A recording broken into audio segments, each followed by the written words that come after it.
fast because I told her I didn't want to be late to nothing, and I forgot. All right, guys, we good. Y'all let him in. All right. Thank you all very much. Before we get started, thank you all. Philip, am I a co-host this time? Because I don't see me sir. make.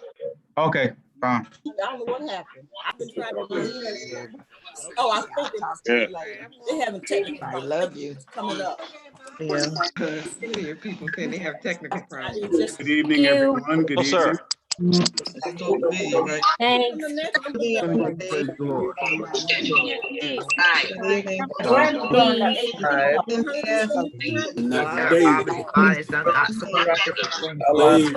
Servant Brown. You better edify somebody. Audio. You better. Don't do Hey, stop. Hush. I can't edit. I'm not being edified right now. I'm sorry. I mean, How you doing, bro? all right. I'll talk to you later. Oh, you know what? You might be right. Who you telling? I was hollering out. Everyone, good Sometimes evening. I use Zoom just to wait a minute. I understood that. Hey, I got one too, but I never needed it. The back of your bed.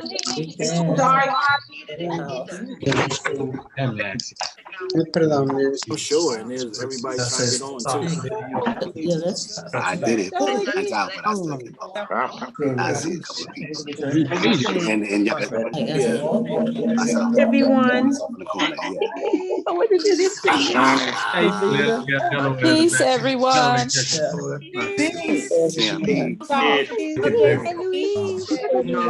How are you? Peace, everyone. Peace. Peace, everyone. Peace. Oh, I'm sorry. Sorry, guys. Peace, everyone. This is Alexander. Because mine populated at 6:30.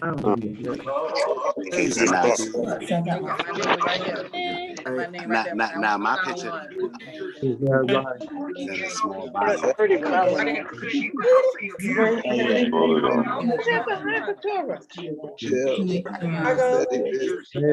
Judy. On the bottom. Now it went jump back to the desktop. Why keep it on that page? I know, but what No, I didn't click anything. I didn't click anything else. I had to come up my name on. Right, I didn't do anything else to it. It jumped back to the desktop. How do you keep it on the program that you're looking at? Look like a spawn with your pony. No, I see the flash.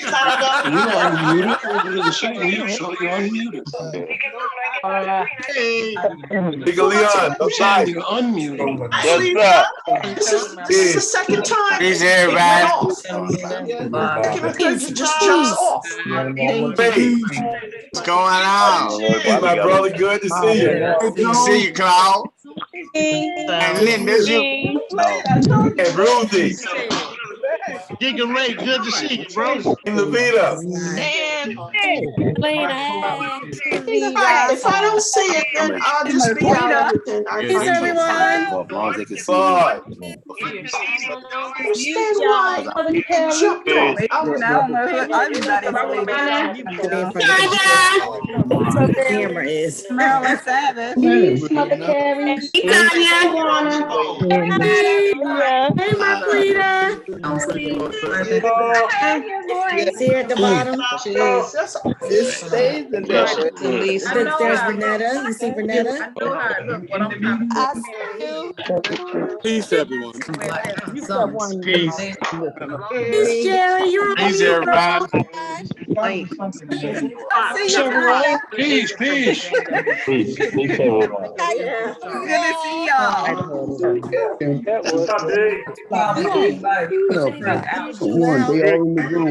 Simmons, I see you. What's going on with your bro? Man, what's going on? Looking like Santa Claus. Santa. Say what, Cedric? I can hear you. The Brady Bunch.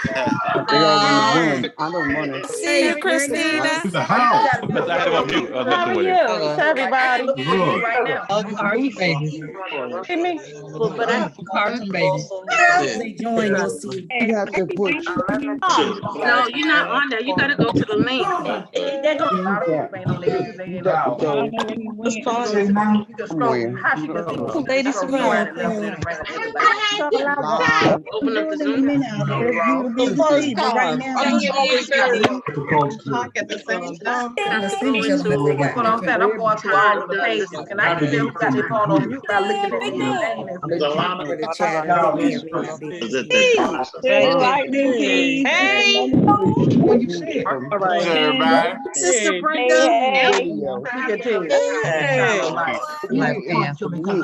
Right here, you see where my arrow going at? That's where Ted at, with my arrow. See. Apostolic Buzz. Right there. Email, it should be there in the email. Right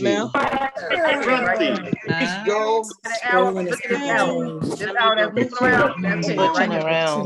Wait a minute. Nobody can see me. What does the name say? Put us all on mute. Allergies are acting up.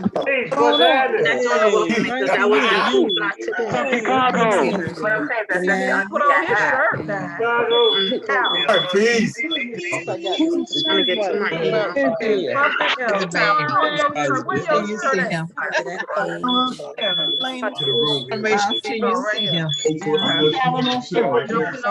See you, Deidre. On the dog shirt. On the bottom. That's your thing, Brunello.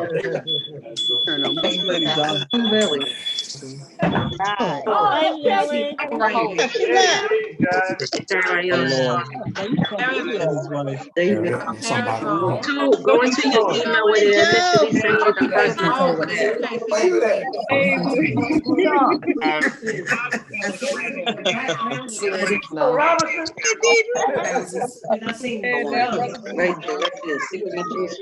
What's going on?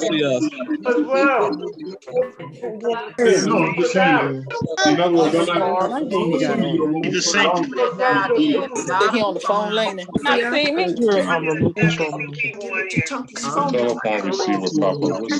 That means somebody who's just connected in.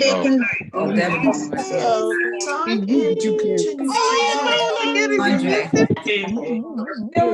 On the camera. Hello.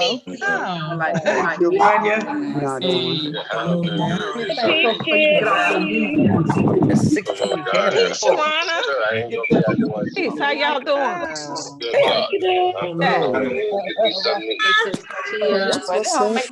See, he got another conference call from 7.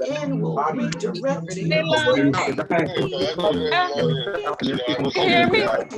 Let's see, how you doing? What you gonna eat? Yeah. She might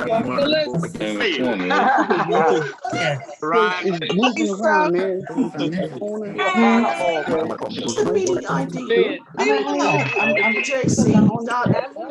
Peace, everybody. Hey, Louise. Oh, I forgot I'm down here.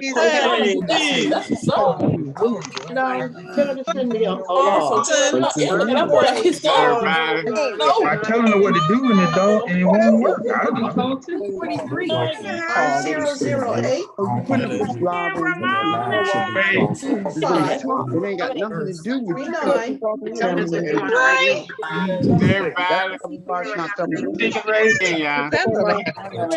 Cloud upside the head.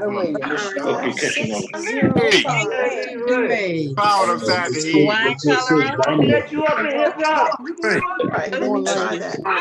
That's her husband.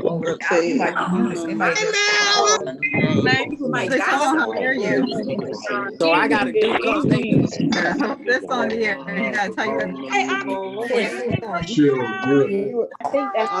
Hey, peace, everyone.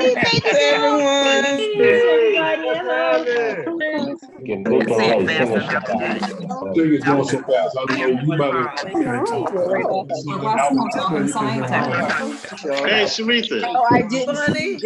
Are you here? Edric. Delaware representing. Star. Ramaj Williams.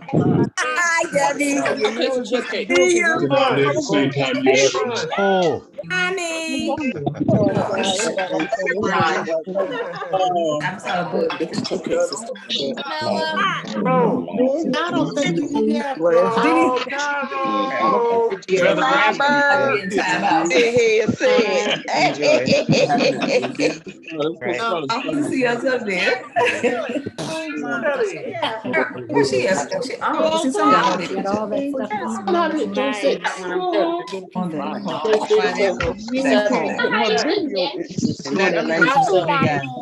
Video, but you can't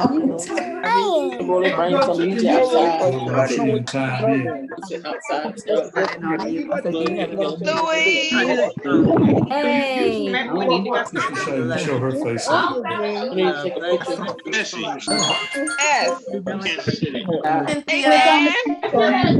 You look like you in time in. Shouldn't have no problem with that. Just click on the Have to say he was getting on. You got to hit audio. I got April trying Everybody will. Everyone. Y'all can see me, can you? I'm up here, but I got my Look, can't see me. Carry on. Oh, girl, we don't know nothing about Boy, sister, right? Hey, sweetie, how you doing? I was like y'all in timeout. You said No, it's Cheryl. You don't have to see me. Are you sitting there looking like that? oh, but see, we don't know it's on music. You got to mute. No, please, love you all. Love you too, Deborah. Well, it's thankful.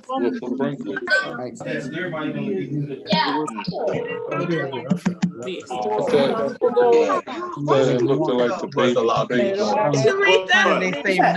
How are you? 10. Put his name in Wolford. Something popped off to it.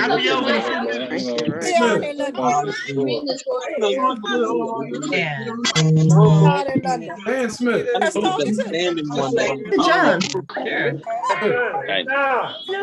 Nice to meet you, because there's a lot of I think people like How are you all? Like everybody, you know what I mean? Yeah.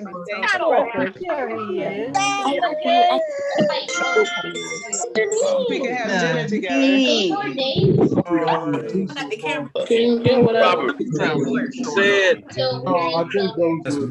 what's going on with you, bro? Everybody talking in time. You just unmute. Okay. Things are All right. Okay, then. Okay, thanks for telling me that. I'll be careful what I say. We didn't think that hurt. No. To our boy. He coming up there real big. They taxi. How you Oh, okay. You gonna put it? Yeah, some of the things happen. So Lovey got it, huh? everybody out. I'm about to come in here. Peace, everyone. Oh, yeah. Okay, then. Okay, thanks for telling me. Hey.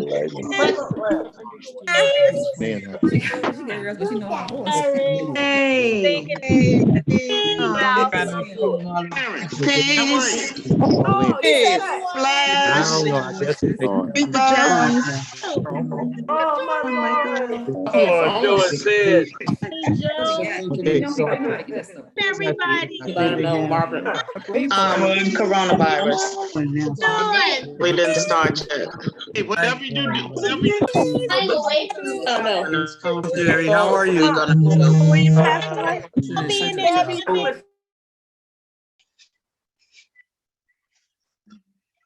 Peanut butter.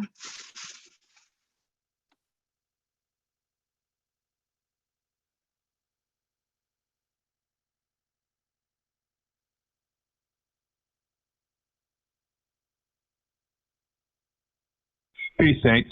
I have someone here that I'd like to introduce you to. It's our dear Bishop Omega. Peace be unto you all. This is Friday, May, what is the date here? May 22nd. And I just want to let you all know that I saw some of you all earlier today, and I'm so involved in this men's conference, I'm trying to watch every segment that I can. But I saw some of you earlier today, and I just wanted to thank God for you and ask God to bless you all. And some of you, I was able to write down your names because I just wanted to give you a special recognition. Now, if I don't call your name and you are on it, please forgive me. But I saw some that I was writing quickly myself in my own hand. So I wrote these down quickly, and I just wanted to say thank you so much. And please stay involved in the men's conference. This is our first virtual that we're doing the best we can. And I'm going to call out some names. If I don't call you all, God knows what you do. Thank you so much. And don't forget, I'm watching all of this conference that I can. But these are the names that I personally wrote down and noted when I was watching it myself this morning. This is Friday, May 22nd. But I noticed today, and I wanted to thank Brother Clifton Scott, Deacon Sledge, and my big sister Irene, Deacon Nathan Jones, my dear brother Dan, and then my childhood friend Ruthie, Deacon James Hopkins, Hoppy, as he's well known, my dear friend Andrea Eborn, my dear and sweet and godmother to my daughters, Lady Sorrell and Sister Satterwhite, my dear Delaware family, Paula Hovington, and where is my Christian? Somebody tell Christian I said peace if you see him. Sister Morgan of Delaware, Deacon Jameson of Georgia. This is no particular order, Saints. It's just as I was writing it down as you all tuned in or as I noticed you. Sister Doretha Jones, Sister Laura Thomas, E. Marie Hall, my childhood friend Gatora Jones, Professor, I call him, Jerome Bailey. That's the younger of the two. Freddie, another childhood friend of mine, God bless. And where's my Western family, by the way? I hope the Western family tunes in as soon as possible. And Derek Williams, Ludella, who I just realized was gone from us about 10 years from Philly. God bless you, Ludella Williams, and your family. Deacon Savage and my big sister Vermella. Who else am I seeing here? I wrote down Deacon Tago, or you all know that Deacon Leon Blygen, and Dee Dee Stevenson. Of course, and I should have mentioned this first, Deacon Bobby Ward and his wife Lori, but Deacon Bobby Ward headed the men's conference. God bless you, Deacon. And I saw Lori and your dog and that dog there. God bless you all. The dog's not a member, but I know, but she loves it, so God bless her. You know how we got to do with the wives, Deke. Brother and Sister Sutton, my dear friends in North Carolina, Philip Shaw, and you have such a lovely speaking voice, Philip Shaw. Remind me of your big brother, Deke. And Deacon Tim Shaw, thank you so very much. God bless you. Manny, another childhood friend, and Carol, two childhood friends of mine, Belton. Another childhood friend, Debbie Simmons. And please, I'm not favoring childhood friends. I'm just noticing those who were childhood friends of mine. Gregory Rawls of Florida. Brenda Deacon Rios, my dear buddy. Bunny Cross, another one of my dear sisters. All of you are my dear sisters that are sisters, but I mean, I've known you since childhood. And my dear mother and Deacon Mays from Buffalo, New York. My big brother, Deacon Rayte. Dame Vicky, my sweet and dear big sister, Mother Jameson. Wayne Wilson, another childhood friend of mine. Joe Dennis, my big brother. God bless you, Joe. Charissa Smith. Jonathan Wells. Charles Lester, another childhood friend. Hattie Owens, another friend of mine since I was a kid. Big Hands Lewis, you know his brother Jeffrey Lewis. Big Hands, God bless you. Justice Lisa Johnson. Everline Owens. Cheryl Greer. Baby sister Simone Blygen. And I want to quote Sister Charissa Smith, who said, "We are in love with each other." I'm going to end with that. God bless each and every one of you. We are in love with each other because of Jesus Christ.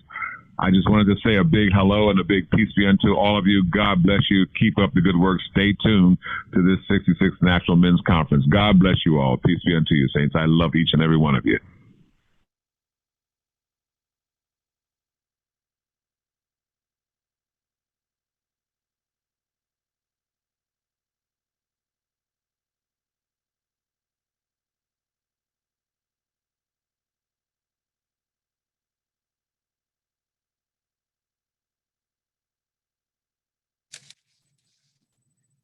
Peace and praise to you all, and welcome again to the 66th National Men's Conference. I am Brother Tyrone Ford from the Virginia District. Thank you all for joining us this evening for the COVID-19 panel discussion. Those of us who have decided to use the video feature on your device, please be mindful that we can see you and your background. I encourage each brother, sister, or young person to please visit the official Men's Department website, which is www.cljcmc.org. There you can register, pay conference fees, vote for your contestant that is in the talent show, donate to our COVID-19 fundraising event, and also donate to Sunday's $15 March offering. If you desire to speak to the group or to an individual, you can do so through the chat app. There will come a time during the panel discussion that we ask that you please use the chat option for questions only submitted to the panel. I must inform you that your question may or may not be answered due to time constraints.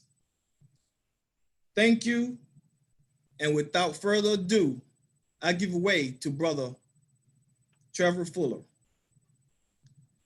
Well, thank you, Brother Ford, and peace and welcome, saints, to this session of the Men's Conference, the 66th Men's Conference, and our first virtual Men's Conference. Maybe a first of many, but look at what the world has come to these days. Here we all are, almost 400 of us, gathered on a Friday evening by technology. Isn't this wonderful? For 65 years before this year, we had to all travel and find our hotels and get our plane tickets and so on to get to a conference. But now we can sit in our living rooms. We can sip our, well, I won't say what you're sipping, but you can drink whatever you want to drink and enjoy this conference. It comes at a time when our whole country, indeed the whole world, has been affected by a pandemic that has kept us at home, that has caused death in our society. And if ever there was a time for prayer, now is that time. And I hope you will not be offended that I begin this meeting if you'll join me in prayer. Father, in thy precious name, we thank you for the many blessings you have bestowed upon us. We thank you, Lord, for this opportunity to come together in your name. We thank you for our bishop, the head of our organization, Bishop Omega Shelton, for all that he has done to allow us to be able to even gather here this evening.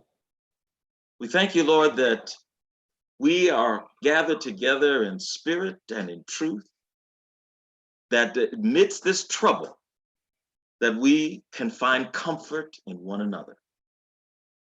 And in the midst of this tribulation, that we can still see a light, that hope still reigns. We ask you to bless over this whole conference and bless over this session and all who are participating in it. We ask you to help us, Lord, to understand what is happening around us and to see a way forward in our individual ways and collectively together. We ask these and all prayers of you in your name, in the name of Jesus Christ. Amen. So here we are. It gives me great pleasure now to introduce the panel tonight. Experts, and let me just say, I take great pleasure in extolling and lifting up all of our saints who are accomplishing great things in their careers and education and jobs that they do everywhere across the country.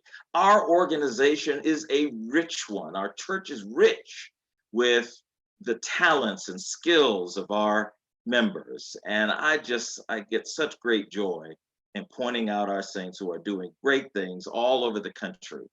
And we're delighted tonight that we have some accomplished saints with us who can help us through and understand this COVID situation for ourselves, for our families, for our churches, for our communities.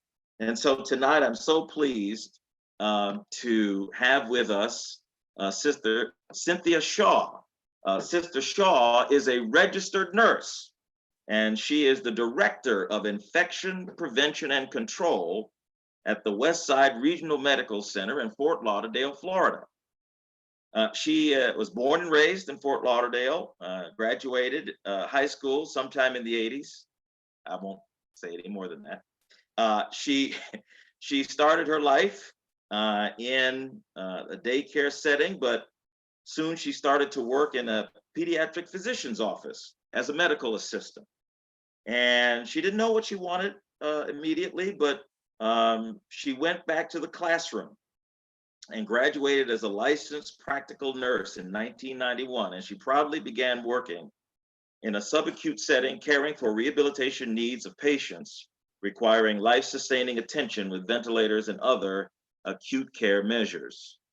As a registered nurse, she has been challenged, and she has continued her education, rolling into school, and she has come to this point that this is her life's work. And so much so, she became a registered nurse and became certified in neurology, orthopedics, and infection control. And she's now seeking a master's degree in epidemiology and infection control.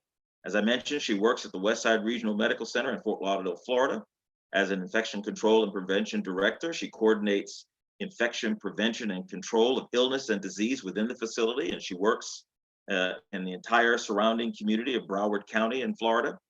She also works as a nursing supervisor to the facility, and she is a member of our church. In addition, we have Sister Major Deborah Lighton, who is a nurse educator with the United States Air Force. She currently is the flight commander of group education and training for the 11th Medical Group at the Malcolm Grau Medical Center on Joint Base Andrews in Maryland. In this position, she is responsible for overseeing compliance and the education and training of staff and affiliates in the National Capital Region, which consists of DC, Maryland, and Virginia. She is assigned to the 11th Medical Group. Sister Lighton has her master's degree in nursing education and has been in the healthcare industry for 28 years, 18 years as a nurse and 10 years as a medical assistant. And she's worked in a variety of settings, both in the civilian world and the military. She's worked in the areas of her experience, which include primary and specialty care and oncology and endocrine clinics, emergency services and pediatric intensive care, and pediatric cardiac cath lab and sedation services. She served in 2 branches of our U.S. military, both in the United States Army as an Army Reservist, Signal Command, and in the United States Air Force as a nurse educator. Sister Lighton also was born in this organization, originally from Augusta, Georgia. And I'm so proud that both of them are going to speak to us about this pandemic that has confounded our world. First, we're going to hear from Sister Shaw, and then we'll hear from Sister Lighten. After that, we're going to have you ask questions. We want you to be informed about what's going on, and you've got this expertise right with us.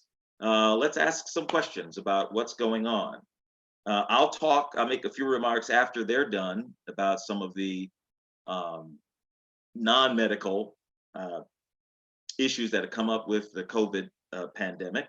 In addition, we'll be joined on standby for questions by Sister Dr. Cynthia Jones, who is an epidemiologist, I believe with the Centers for Disease Control and Prevention in Atlanta, also by Deacon Tim Shaw, who is a certified public accountant.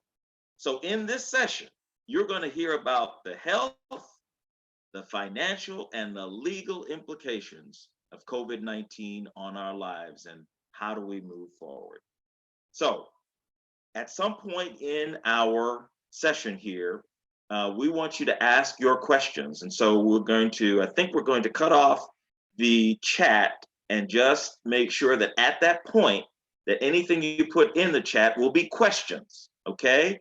So that you put your questions in writing. And what I'm going to do is I'm going to take those questions and I'm going to ask them of our panelists, okay? You can say which person you want the question to go to. That probably will help a lot. And we'll try to ask as many questions as we can ask. We probably won't be able to get to all questions, but we're going to try to get to as many questions as we can cover in this session. All right. So let me just make a couple things so I can give Sister Cynthia a chance to get ready to get started. So all of us are experiencing this COVID situation in different ways because we live in different states, and different states have different ways that that they're dealing with the COVID-19. I live in North Carolina. North Carolina, we're still in a stay-at-home order. Actually, the governor just lifted the order today and has entered a phase 2 of a reopening process. But there are many other states like New York, which remains in a stay-at-home situation. You have other states like Florida, like Georgia, who are opening up. South Carolina, opening up. And we'll see what the impact of that is, particularly where we don't know whether masks are going to be required at some point. We don't know whether this reopening is going to expose us again to a spike in the pandemic. But the point I would make is that all is still quite uncertain. And in this time of uncertainty, we want some answers, don't we? We want some assurance that we're going to be able to get through this thing. I think the answer is that yes, we will be able to. We know that as a praying community, we believe that we will get through this, that God provides for all. And so I want you to listen to Sister Shaw and Sister Lighten as they give their presentations. And then after that, I'll talk about some, you can call them legal things, but other non-health related items that you can think about, and some resources perhaps that you can take advantage of in order to deal with the COVID situation. So with that, and there being no other business at this point, I would turn the presentation over to Sister Shaw. Is she here? Yes. Okay, excellent. Take it away. Thank you. Peace be unto you and praise the Lord, and welcome to the 66th National Men's Conference. Thank you all for your participation and attention as we talk about this pandemic that has met us in this community. I thank God for the saints that are here today, as this is an increasingly difficult time in our lives. We just want to let you know that some of the data that we will be providing tonight may or may not be able to be answered in questions, as the information is extremely fluid and it's changing on a daily basis. Next slide, please. Okay. Again, my name is Sister Cynthia Shaw. I am an infection prevention and control nurse at Westside Regional Medical Center in Broward County, Florida.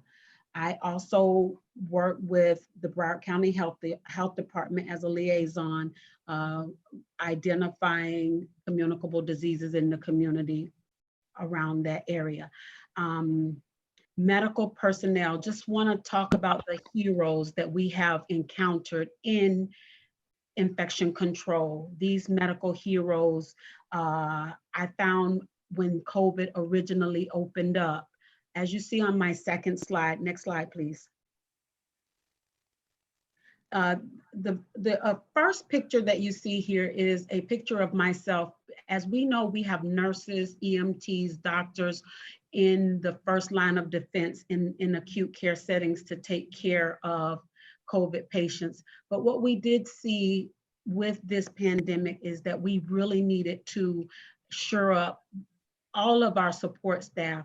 As you see, there's a picture of myself educating EVS personnel and our plan ops, which is our maintenance crew, on taking care of themselves in the area of the hospital in order that they would not be exposed to disease. And the third picture that you see there is a picture of myself and the education crew that worked with me to make sure that everybody was educated. Many patients came into the community. Came in with the coronavirus 19. I believe it was on April the 3rd of this year, 2020. And I was sedated. And I believe 5 days later, they put me on a ventilator. And they thought I wasn't going to make it.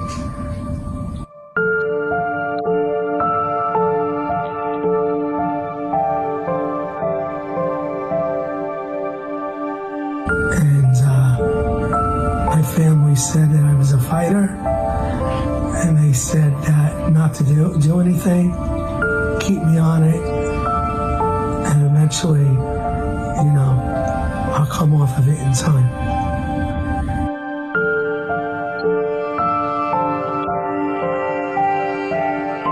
Patients spent 26 days in ICU on a ventilator.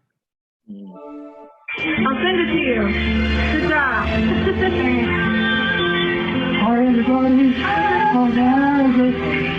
They took care of me great. The nurses, all the doctors. Thank you again, everybody. I appreciate all you did for me being here. Great hospital, great nurses, doctors, staff.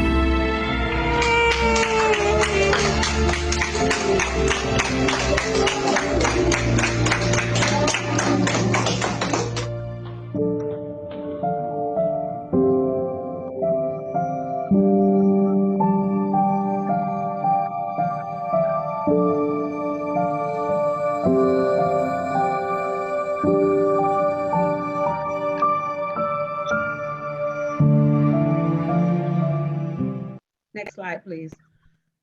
So just speaking of the gentleman that we just saw on the slide, that patient spent more than 40 days in the hospital. He was a patient that with his illness was not expected to make it. The amount of time that he spent on a ventilator was huge. And we just thank God for his progress. He went out to a rehab center and now is at home, and has caused the hospital often to speak to these heroes that continued to care for him and make sure that he made it through. So we want to talk a little bit about the history of coronavirus. Coronavirus was first noted in animals in the 1930s, around 1932. It then jumped into humans in 1965, and it was only at that time mostly responsible for upper respiratory infections like the common cold. So where did this COVID-19 come from? Originally, it was called SARS. SARS was a severe acute respiratory syndrome, COVID-2, which is the second spectrum strain. There was speculation that there was an experimentation on bats in China that may have led to this. There is no actual proof of that, but there's speculation from experts that say that that's how this originally started. It was discovered in late December 2019, where experts believe that there was a human exposure in Wuhan, China, at a meat market where they were slaughtering exotic animals. Next slide, please. Okay. Coronavirus is an illness spread from person to person caused by a virus. It has been declared a pandemic as it is now found in more than 180 countries. It presents itself as a respiratory infection with mild to severe symptoms, and it can result in death. But God is in control, and we do have hope. Next slide, please. Okay, how is it spread? Exposure to the coronavirus is usually from person to person during coughing or sneezing or talking. Any individual within 6 feet of another person can be exposed to their respiratory secretions. A person who has touched a contaminated surface after coughing into their hands or at mouth or nose, and then someone else touching it can expose them after they touch the surface and touch their mouth or nose. After we started at the facility where I worked at, there were so many patients. We were considered ground zero for Broward County for exposures, as there was a school that was located near the hospital that I was working in that took a trip to Ireland. 34 students returned, and within 2 days they returned through JFK, and within 2 days of returning to Broward County, the 34 students and instructor was in the hospital with signs and symptoms of COVID, and unfortunately did not inform staff of their actual reason for coming into the hospital. So with that, there were multiple exposures of nursing personnel. Many of our staff originally were exposed. Many people were taken out. We had one nurse, such a beautiful nurse who sacrificed herself, who became ill. She was hospitalized for 48 days and developed pulmonary fibrosis. This healthcare personnel hero, upon returning to work, the first thing she wanted to do is give her blood as an antibiotic cure for others suffering from this disease.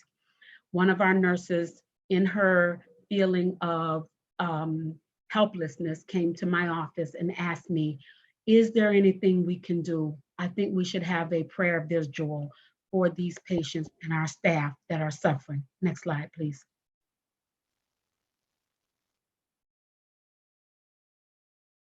Play the vigil. Next slide.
How do you protect yourself from this COVID?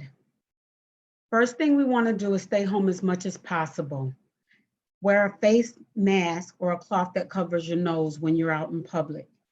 Disinfect any surfaces that you're going to touch at home or in work or in public, especially if they're high-touch surfaces that you realize other people touch. If you're in the grocery store, make sure that you have different your disinfectant wipes in order to wipe off the shopping cart. Wash your hands with soap and water for 20 seconds or use a handheld sanitizer for that contains at least 60% of alcohol. Next slide, please. Okay, other protective measures that you can use is social distancing. Make sure you protect yourself. You can purchase your groceries online, medications online. Use telemedicine for doctor's appointment. Many of our doctors are now speaking to the patients on phones, and there are actually visual appointments that you can do now with the physician online. Try and do online banking, order food out through Uber Eats and other delivery services. Make sure if you do have to go out that you do stay 6 feet away from others and disinfect things, items with that you come into a counter of in public. Next slide, please. All right. So with the disinfectants, as everyone knows that there was some media information on disinfectants, and there was some follow through where some people actually watered down some disinfectants and took them. So please just know that it is never okay to use disinfectants in order to, internally, in order to cure COVID. There is no cure for COVID. UV light can burn the skin within 30 seconds of exposure. It is not suggested to use this internally as well. Next slide, please. Okay. In order to prevent COVID spread, if you are sick with the disease, please stay home. Only go out if you need to get medical attention. If you're going out for medical attention, call the hospital or the physician ahead of time and inform them that you're COVID positive. Make sure you wear a mask during these appointments.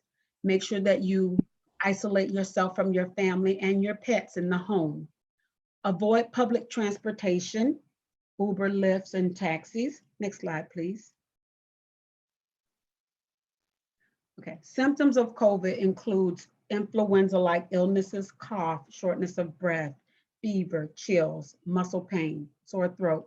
We're seeing a lot of diarrhea now, as when it started, that was not one of the symptoms that they put out, nausea, vomiting, and diarrhea. And one of the newer symptoms that we're seeing also is a loss of smell or taste. If you develop trouble breathing, persistent pain or pressure in your chest, confusion, inability to wake or stay awake, bluish lips or face blueness, please make sure that you seek medical attention immediately. Next slide, please.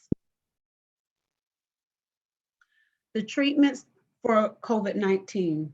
Presently, again, there is no cure for coronavirus. Supportive care is the way we care for this, take care of this disease.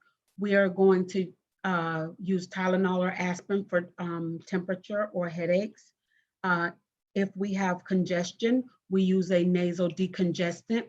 Some nursing personnel, respiratory therapists do a treatment on patients where they kind of pound on the back in order to break up the congestion in the chest, and it tends to work very well and allow the congestion to drain from the lungs. For chills and body aches, you're going to use like Theraflu, cold medicine. Make sure you get plenty of rest. Make sure you get hydration. Use your vitamin supplementation, especially your vitamin C. If the patient develops pneumonia in the hospital, this is an opportunistic infection. with COVID, antibiotic therapy is usually given, and it's usually through IV, so you would most likely be hospitalized. There is an investigational antibiotic therapy through plasma infusions that the gentleman that was on the slide received that, and at the point before he received that, we did not think that he was going to make it. So, and then there's another investigational drug that during the time of when Ebola was out, they were using that in order to cure Ebola, and they've seen some successes with it.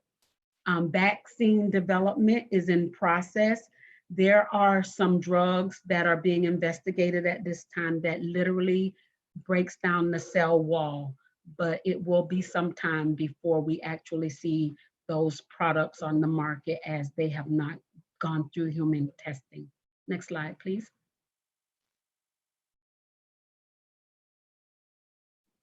Next slide, please.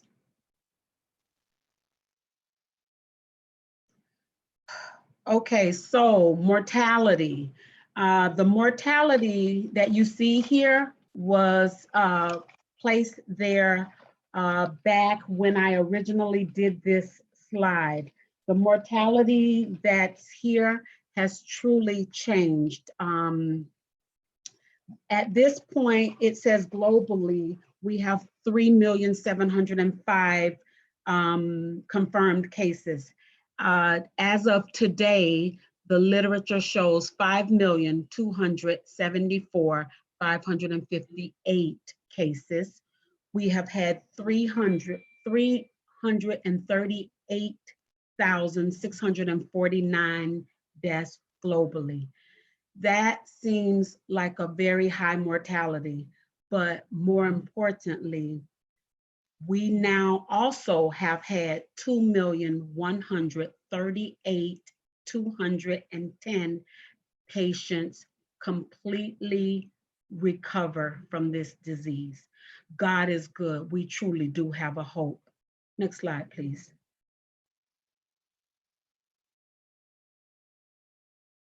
So again, 2 million lives have been saved.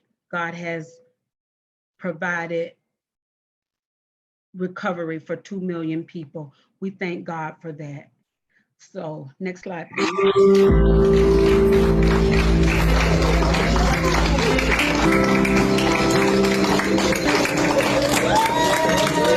So we just wanted to take the time and celebrate. He asked me, why are we doing this? Why are you taking this time? And it's just because we want to celebrate with each one of our patients that they are feeling better, they are recovered, they're going home, and we're winning this all together, and we will continue this fight.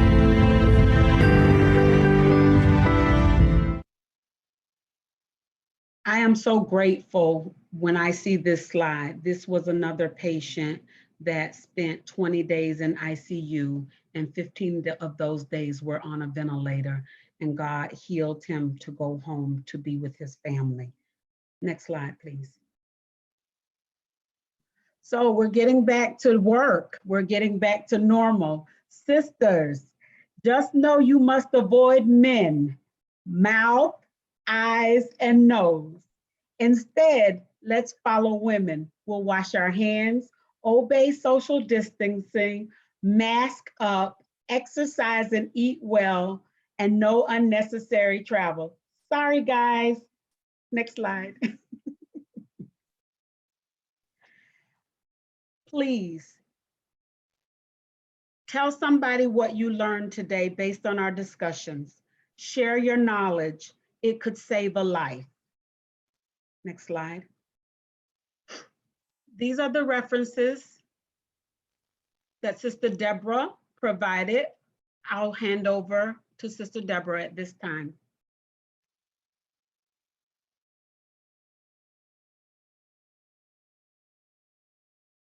Peace be unto everybody and praise the Lord. I thank you all for tuning in tonight. It's indeed a pleasure to be able to present to you.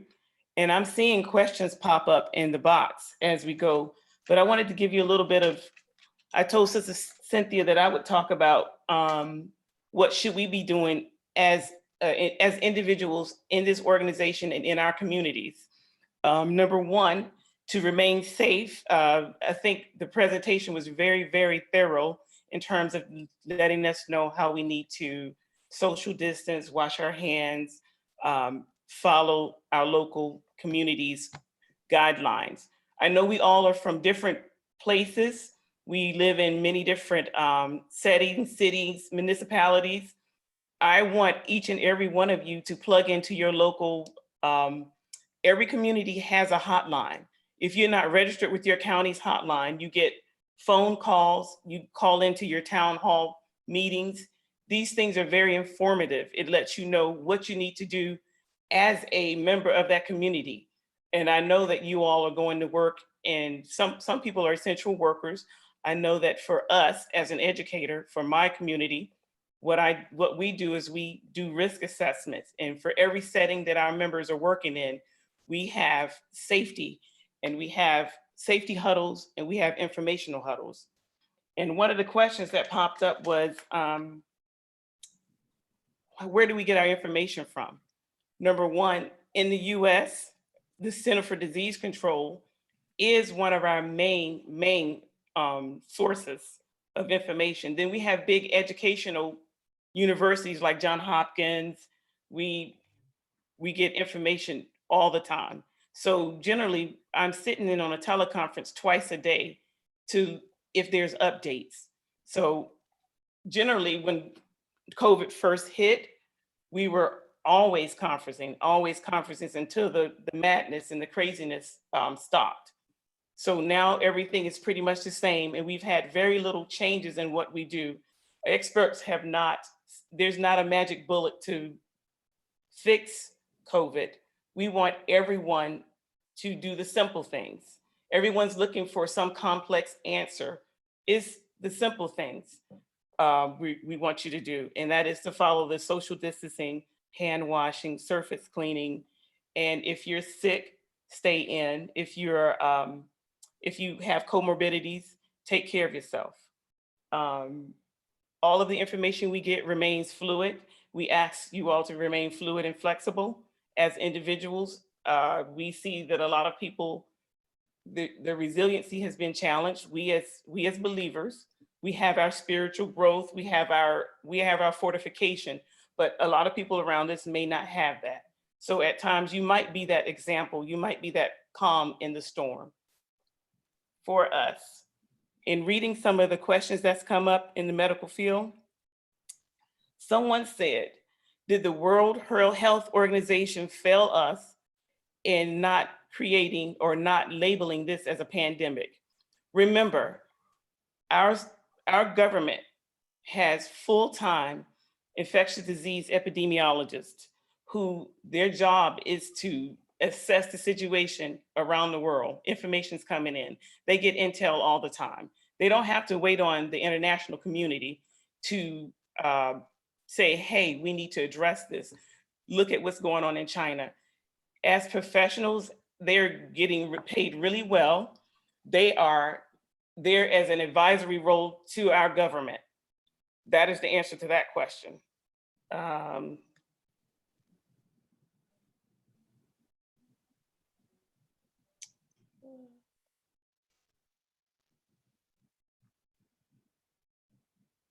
You said, what percentage of false negatives and positive tests is there?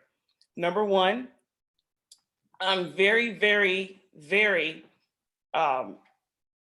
impressed with the antibody testing because that's a blood test. Now with the swab testing, remember, these are humans taking these tests. And me and Sister Cynthia spoke about this, the integrity of testing. When you go to these testing sites and they're doing a nasal swab, sometimes they don't get deep enough, or they don't go, if you don't gag or you don't feel, if you don't have any discomfort, someone just tickles or swabs you. Sometimes you may not get a good sample. And then as well as not getting a good sample, we found that some of the studies that we've found is that when you take the samples, some of the material that you take the sample on, like a swab, it has to be rayon versus something else. it reacts differently with reagents. That just came up in one of our telecons this Friday, that picking the right type of swab. Another thing is from the testing sites, how long does it take? How long does that sample sit from where it's picked up to where it's taken to a lab and tested? So those are things that will impact whether you get a false negative or false positive.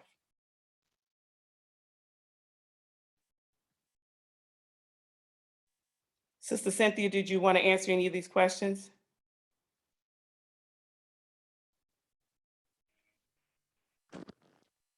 Do you mean Sister Cynthia Jones or Sister Shaw? Oh, Sister Shaw or you.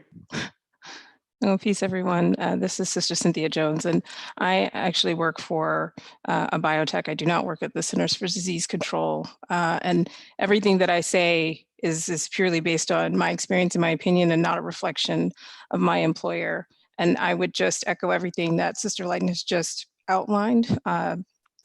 When it comes to those false positive and false negative rates, it's absolutely a reflection of all those factors that she named. And it also depends on the test that you were given. Every test is not going to give you the same results. And the person who is taking the sample has to be very mindful of what test they are requesting be given for you. I think there were a couple of other questions that I just wanted to make sure that folks were aware. These resources that she's listed here are very important resources for a number of the questions that you have. They're also going to be important resources for not only you, but also your local, state, and other national management agencies. So when you look at the news and they're giving you information, a fair amount of that information is going to come from these sources or be driven by what's being made for these sources. And as Sister Shaw outlined, cannot stress enough how rapidly this information is changing on a daily basis. So if you may recall at the beginning, you were probably told that you didn't need to wear a mask and a mask was ineffective. And it evolved quite rapidly to be a situation where actually a mask is effective in helping prevent transmission of the disease from an infected person to you. One other thing that I would emphasize also is that the number of asymptomatic people depends on the sample that's being taken. So there was a question about what % of people are asymptomatic. There have been a number of studies that have provided estimates. I think one that comes to mind was in Iceland. And as you can imagine, your experience living where you are might be very different from the experience of people in Iceland. So it's best to be as conservative as you can and take every precaution that you can. And while you're doing that, make sure that you're taking care of your mental health. One additional resource that I would highlight for everyone is the National Alliance for Mental Illness. They are a strong resource and advocate for you if you are feeling extremely stressed about this situation, which is a collective trauma for all of us.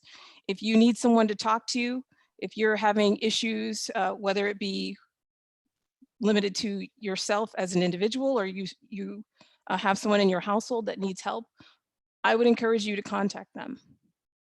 Yeah, that's all I'll say for now. So please consider that you're going to see a jump in positives because now we have more testing sites open. There was a theory, well, we don't know where this is going because we're not testing enough. So now we are seeing in the last week, more of these testing sites pop up and everybody's getting scared. Oh, it's spreading, it's spreading. But it was already here, it's just being revealed. Like we have so many asymptomatic people walking around. And I've heard some of our physicians say, and again, this is their opinion, that a lot more people than they realize are colonized. They may not be showing the symptoms. It can actually spread it to those that are more susceptible. With that being said, I will turn it over to the questions. As they continue to pop up, we'll start focusing on the questions. Next slide, please. All right. Well, very good. Thank you so much, Sister Lighten. Thank you so much, Sister Shaw and Sister Jones, for jumping in. This is really important information. The other piece of information I would give you as to where you can go don't forget your local, state, and federal government resources, particularly your local governments. Each one of them, particularly at the county level, are dealing with this in a ground level way, but they're getting their, as Sister Jones just mentioned, they're getting their information, much of it, from CDC, the Centers for Disease Control. They're getting it from the universities, they're getting it from other federal agencies, and they are collating it to be relevant to your particular community. So what I would suggest is that you go to your county website, go to your city websites, go to your websites of your individual elected officials, and call them, email them, ask them these questions that you want to know. That's what your elected officials are there for, to answer your questions, so that you can know what's going on and what's going on in your community. So some questions have been coming in, and thankfully some of them have already been answered. I'll ask some others in just a moment, but I want to address a couple of other things before we get to all the questions. And that has to do with really the comment I just made about your elected governments. So the fact that you are subject to a stay-at-home order, that there are certain requirements of social distancing, these are all rules put in place for the most part under emergency management authority that your local and state governments have. So what happens in the course of any kind of emergency, whether it's a storm, whether it's a hurricane, whether it's, in this case, a public health emergency, each governor and each, to varying degrees, each local government is given a certain body of authority. Governors have probably the most wide-ranging source of authority, because they're using what's called their police power. And what that is the power of the state, of the government, to tell you what to do and tell you what not to do. There are constitutional limits to it, but that's the power that a governor has in each individual state. And so that's why you've seen most governors did put in stay-at-home orders, some later than others, some have lifted theirs, some haven't. But all of that is through your governor's police power.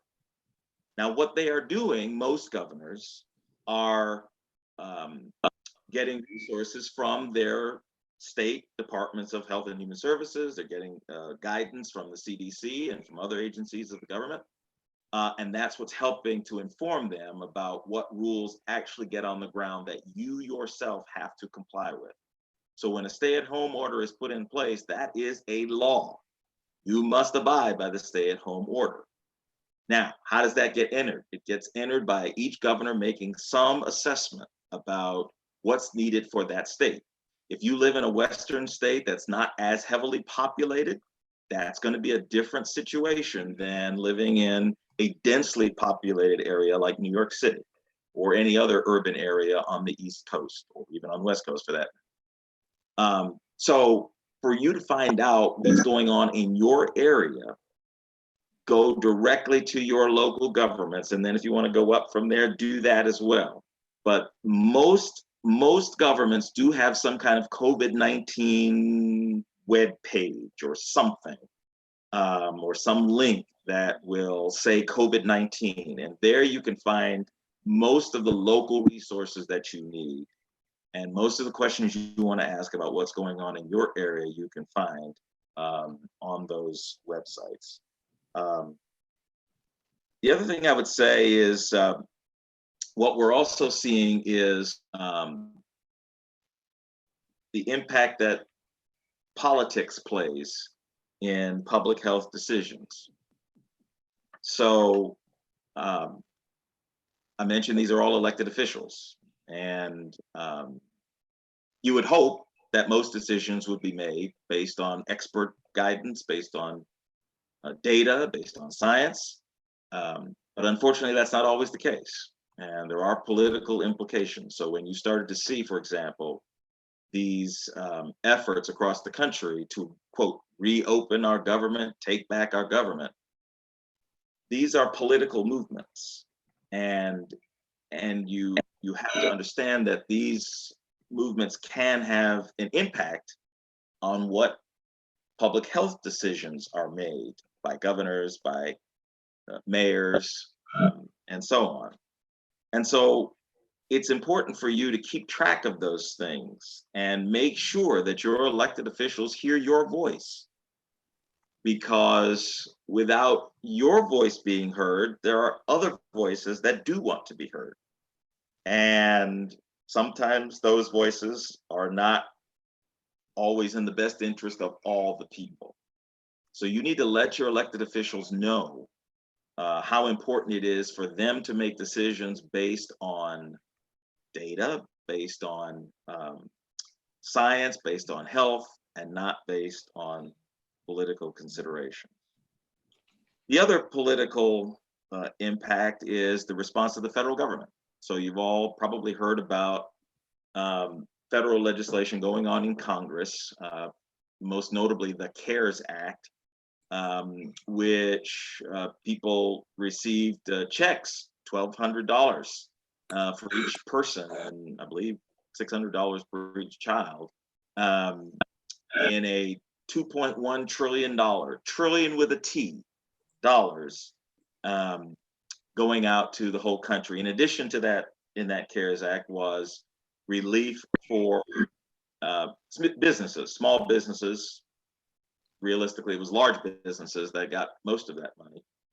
And then there have been at least 2 other federal acts that have been passed for relief from COVID. One of them you've probably heard about is the Paycheck Protection Program, where small businesses are given forgivable loans in order to be able to keep their employees employed, rather than having to lay them off because of stay-at-home orders or because of not having business due to the pandemic. The PPP program allows businesses to have a forgivable loan in order to keep their employees employed, because we'd rather have people remain employed rather than having to lay them off and trying to bring them back again. Now, in the first instance, the program was taken up by big businesses. It was supposed to be a program that was supposed to be limited to small businesses, but it got wound up that big businesses who have lobbyists and people who can look out for their interests went and got the money first. And so now Congress is talking about, and probably will pass, some kind of CARES Act 2.0, which will limit these monies. The number I've heard bandied about is about $350 million. I'm sorry, $billion. And that hasn't passed yet, but or at least hasn't passed the Senate. It has passed the House, but hasn't passed the Senate. And so you should see more relief potential from on businesses. For individuals, that has remained much less clear. And I can tell you that there are many things going on at the local level. For example, as a county commissioner in Mecklenburg County, a large county in North Carolina, we were able to offer a not only a small business loan, but a micro business loan for people who need loans up to $2,500, $5,000, something like that, just in order to get through. And we already see that we're probably going to have to offer some more resources along those lines. In addition, your state and federal governments have been receiving some funds from the CARES Act. It's starting to trickle itself down to local governments through state governments, but that's taking a long time. But watch out for that too. There's going to be some more relief coming through your local government. So that's why I'm urging you to pay attention to what's going on locally, so that you can see some resources that you can access in your home, your hometown, to help you through this COVID situation. There was, and I'll just mention a couple of things, there's a lot of stuff going on, and then we'll get to questions. Unemployment. The CARES Act was supposed to provide money for unemployment claims. We are now at Depression era unemployment levels. Right now, the latest I saw, the unemployment rate was at 15%, actually 16%. In the Depression, it was about 24%, I think, what unemployment was in the Depression.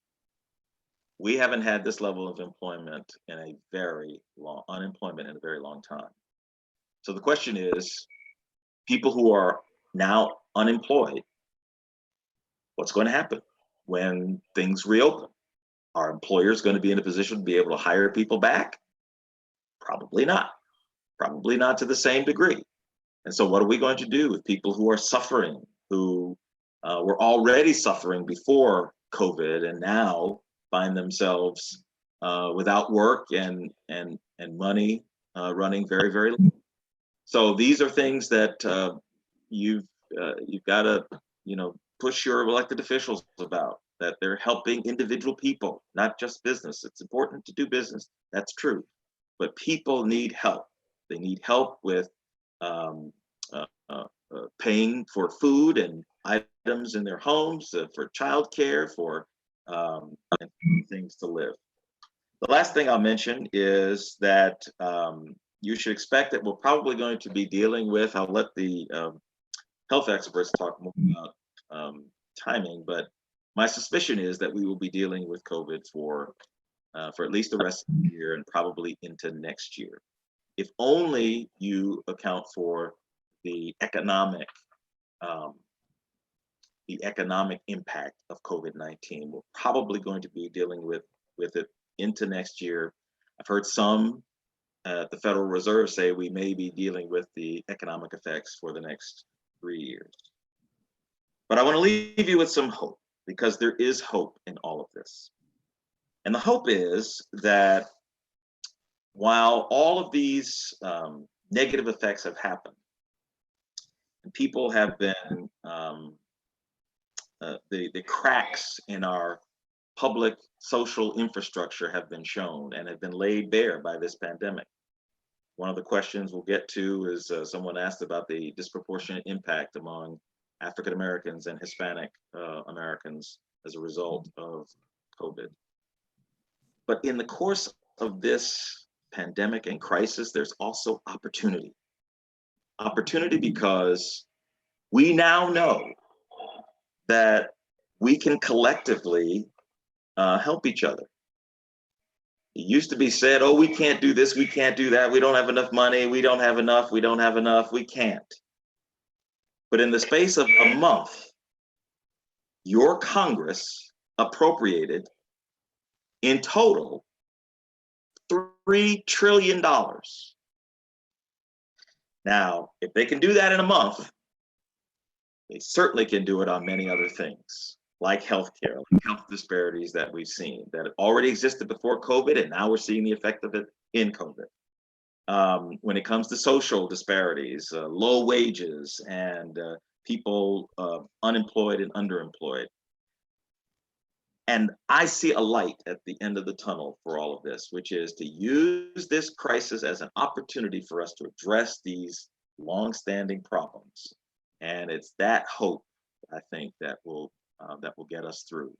So thank you for allowing me to make these comments. You know, I am a lawyer and a politician, okay? So you gave me the microphone. That was your fault, okay? So let me ask you ask some questions here, okay? Let me see.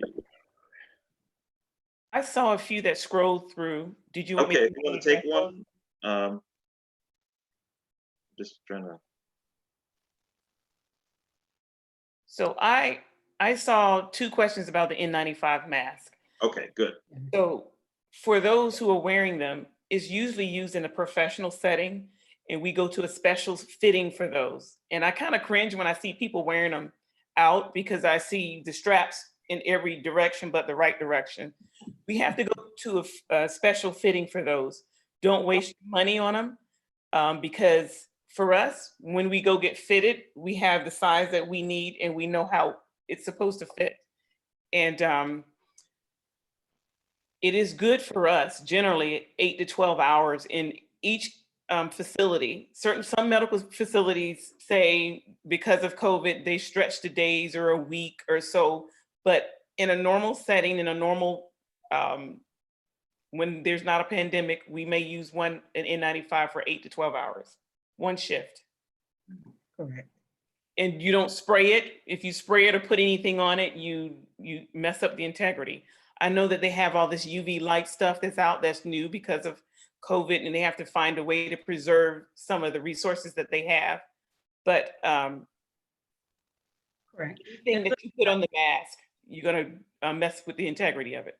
Yes, and there is a study out there by Stanford that states that the mask can be UV light protected and cleansed, and for 5 uses. So at this point, several facilities, because there is a national shortage of N95 masks in the hospitals, so they are doing UV light treatments on those masks in order for the staff to be able to reuse up to 5 times.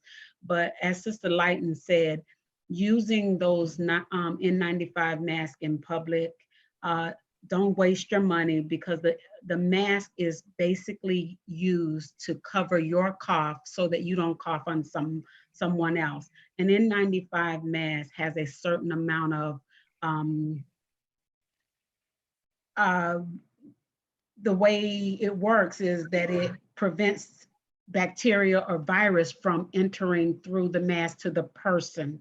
So it's an extra protection in a facility, but mostly used when what they call aerosol generating procedures are being performed on the patient. If the patient's intubated or they're getting breathing treatments where the virus would be then airborne. This disease is at this time considered a droplet disease, which in the public, the N95 mask provides, based on literature, no more protection than the regular mask that we're putting on. So let me ask a question about these masks, because a lot of people have been saying that we should wear masks and that we should not try to use up, so to speak, the N95 masks, because those are for healthcare workers or there's shortage among them. So first of all, is that true? Does that make sense to you? And if you can, people have these all different designs, and I guess they're calling them face coverings now rather than masks. But what's the purpose of having either face coverings or masks? Is it just to keep you from getting it? Is it to keep other people from getting it from you, or what's the? So the universal masking was placed so that, especially being, we kind of spoke about people being asymptomatic. A person can be talking to you, especially if they're asymptomatic and do not realize that they are shedding the virus, they can expose you. So universal masking was put in place so that when I have on my mask, I'm covering any virology that may come out of my mouth to you, and as well as when you have on your mask, you're protecting me. So it's a universal protection of all people. Whereas my mask is not to stop me from getting COVID, my mask is to stop me from giving it to you, while your mask in turn stops me from getting it from you. So yeah, the N95 mask really should be saved for nursing personnel who are on the front lines, especially in the case that they are in the ICU units, giving aerosol generating procedures, intubated patients where there may be a high risk for exposure to the virus.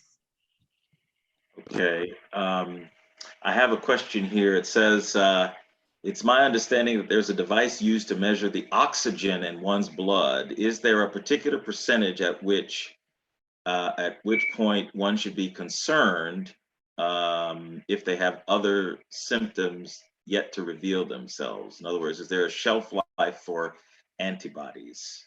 Do you understand that question? Oh, it sounds like they're talking about that portable pulse oximetry machine, and you can buy them on the web and stuff. But for us, admission criteria, if someone is less than 92 to 93%, that's when they come into the hospital. But remember, if you're using that, and if you're wearing nail polish, you got nail polish or something on, if you have cold fingers, you don't have really good circulation, you really don't have a good read. So if you have a concern for your oxygen level, either you're short of breath, if you're going to be If your oxygen is going to be low, you're not going to be talking and mentating well. You won't be thinking about putting a portable thing on your finger. If you have concern about oxygen level for reassurance, you should be seen in an ER. Gotcha. All right, so Correct. some of that. I'm Go sorry, ahead. you had. There was a slide that I discussed with the COVID symptoms, which pretty much speaks to what Sister Lighton just said. The pulse oximetry would let you know whether or not you were below 92, but then there are comorbidities like COPD that may be where a patient actually lives. So knowing your body and the signs and symptoms that COVID presents as trouble breathing, pain in your chest, new confusion that the patient has never had before, inability to stay awake, bluish lips, those are all signs that that patient is losing oxygenation. So with or without that machine, that would be a telltale sign that there's something going on that needs to be seen by a medical professional. So I just wanted to take this opportunity to highlight a couple of things. So one, the symptoms that have been outlined are really. You got to unmute. So I just want to cover a couple of two things. Thank you. One is that it's really helpful for you to know and understand what the symptoms of COVID are. And in the event that you don't, it's still okay to call your physician and ask them if you have concerns. Another is that there is a list of conditions where patients are at risk for a more severe course of illness. So what this means is that if you have one of these conditions, it's possible that your experience with COVID-19 would be far more severe than someone else.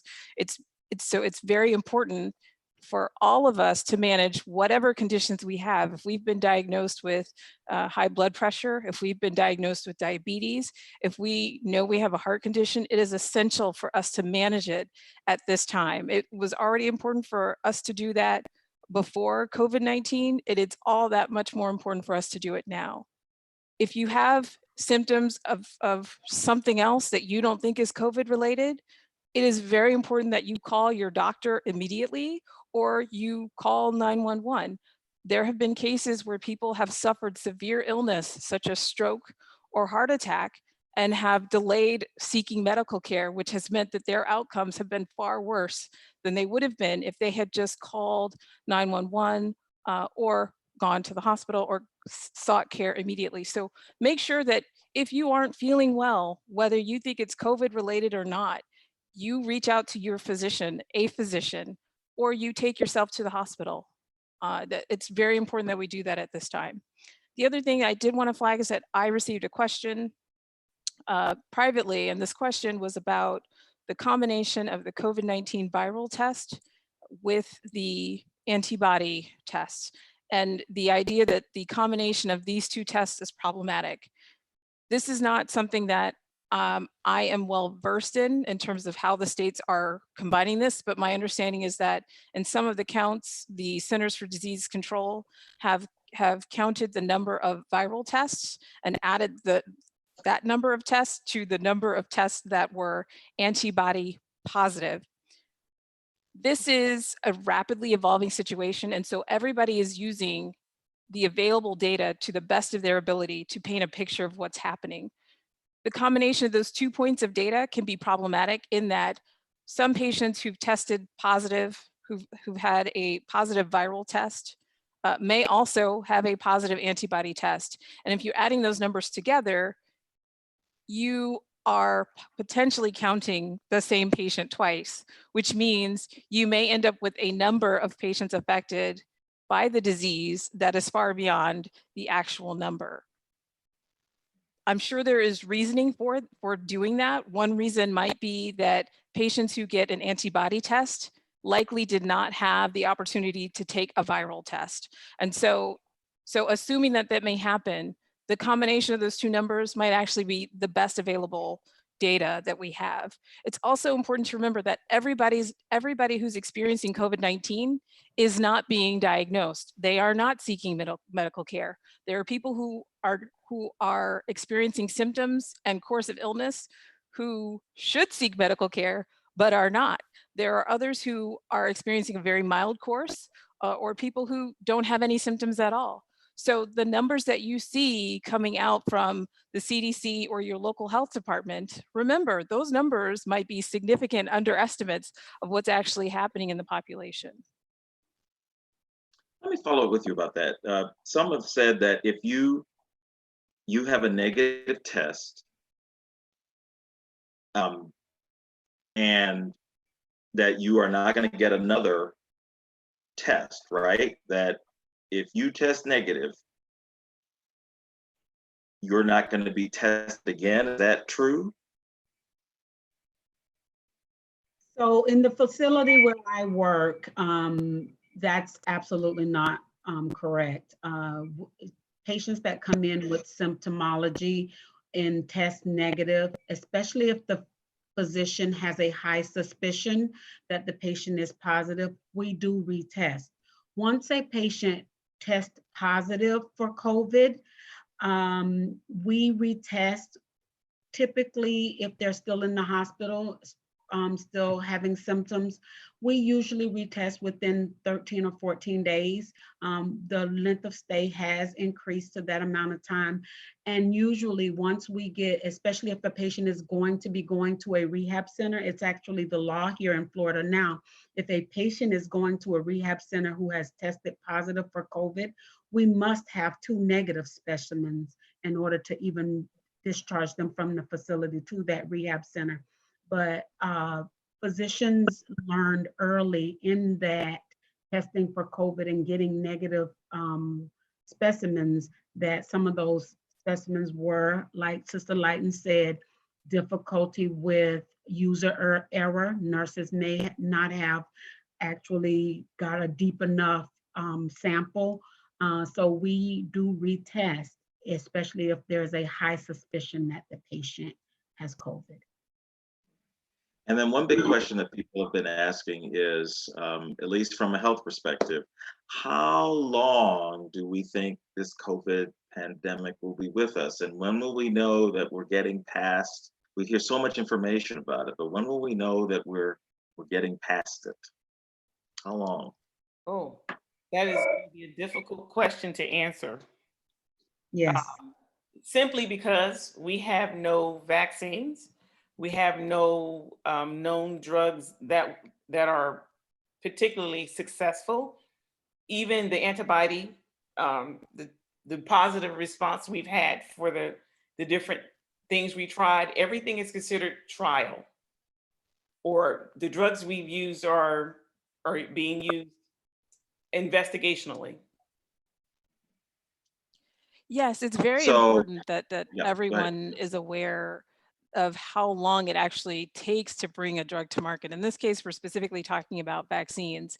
And there are, I believe I've seen something like 126 candidates. And that means possibly 126 different drugs that are at some point in the development pipeline. And the probability of success, generally speaking, is very small. So the idea that you have a number of organizations, be they institutions of higher education, your colleges and universities, your drug companies, the National Institutes of Health, the CDC, a number of entities putting significant manpower behind this effort to develop a vaccine, they're looking to develop something that is unprecedented in that they're looking to develop a solution in a record period of time, which we love to see that sort of success, but there's a lot going into this, and the idea that we can say at a certain period of time we will have this solution, that's very unrealistic to do at this time. And I think what you're seeing from a lot of your local officials is they're doing their best to give you the information and the information that allows you to go about your day in a way that you see as productive and actually contributing to as much normality as possible.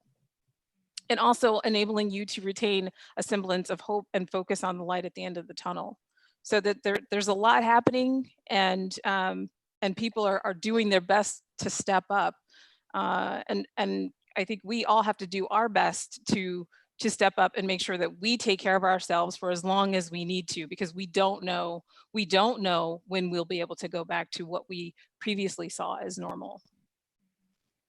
So let me maybe I'll ask the question more generally. Is there a way, what are the characteristics of the end of a pandemic? In other words, what kinds of things have to be in place in order for one to say that it's ended? Like, for example, when we had SARS, we had H1N1, we had, right? They somehow came to an end. We stopped talking about them. So what are the things we might look for to say, okay, maybe we're getting on the tail end of this? With SARS, is it the presence of vaccines? You go ahead. I was going to say, is it the presence of vaccines? Is it, and someone asked a question about immunity. In other words, if you get COVID and you go through and you survive, you're now immune to it? Do people become immune to it? So we often think of describing the number of people with the disease in terms of prevalence and incidence. Prevalence is the number of people who have the disease at any given point in time.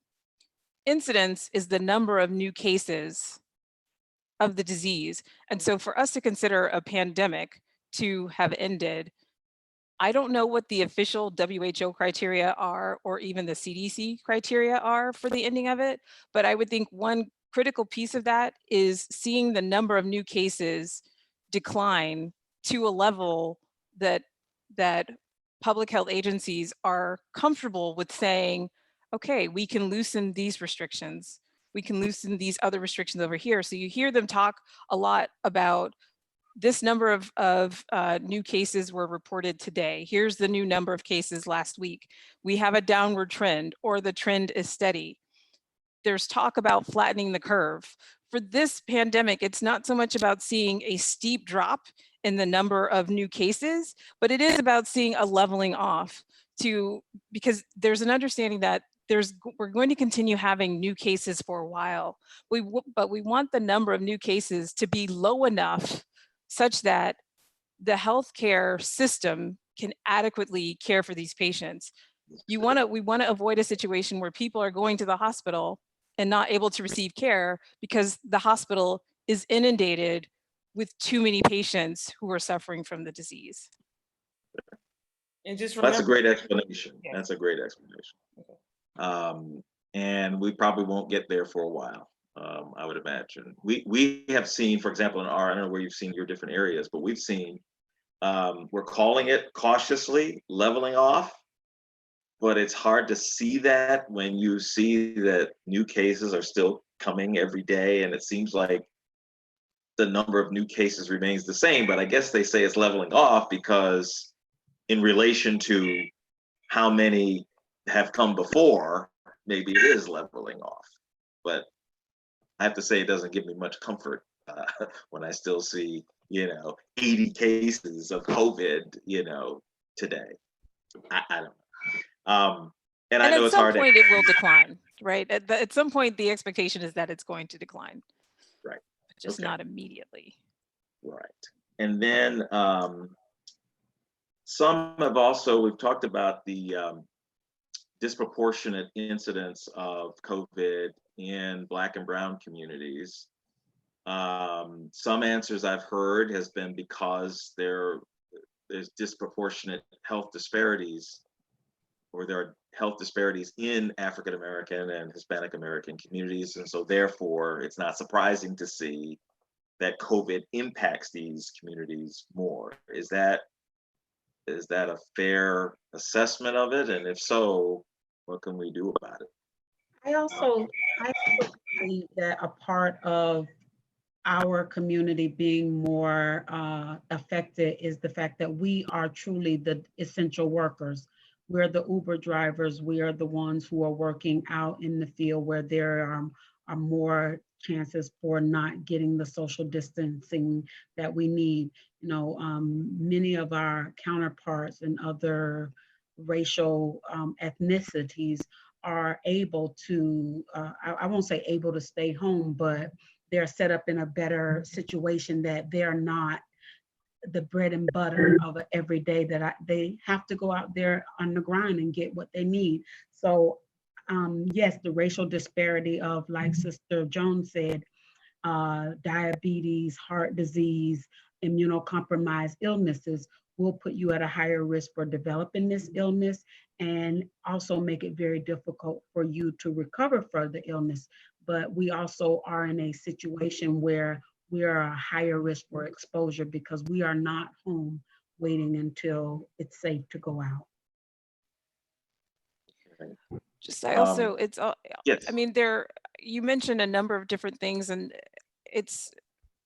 we have issues such as race and socioeconomic status, occupational hazards. Those things, they are like this. They are not so independent from each other. And if you think about the experience of COVID in New York City, you think about how dense New York is. How much more difficult is it for you to social distance in New York City than it is for you to social distance if you're in the Finger Lakes, right? Which is much more rural, and there's lots more space for 5 people versus what you would have in the city. So the ability, as Sister Shaw was just saying, the ability to social distance can have to do with, you know, the environment in which you live, the environment in which you work, your ability to employ resources to set yourself apart from other people are also factors. I also want to make sure that we address this question about immunity, because I've seen it a few times. And Sister Shaw or Lighton, feel free to jump in here. The question is whether testing positive on an antibody test or even having had the virus at some point in time and having recovered, are you then immune to actually getting it again? I've seen mixed results. I've seen some evidence that says that once you've had it, you are less likely to experience these symptoms and course of illness again.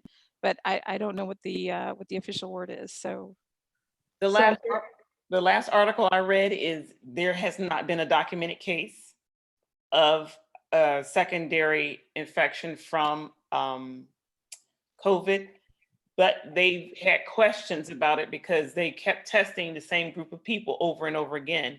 Just like me and you, if I'm getting over a regular upper respiratory tract infection that might be viral, like if we're prepping people for a procedure, that the remnants of that virus can be in your system up to 20 something days later or so. So they were saying that perhaps they tested too soon. And this was that group that came out of Korea, the article that came out of Korea. And we're looking at everybody's data from all over the world. So there's not a true documented case. Trust me, when we get it, it's going to be on CNN. All right. So so we've seen all this differences in states that reopen, states that do it more slowly.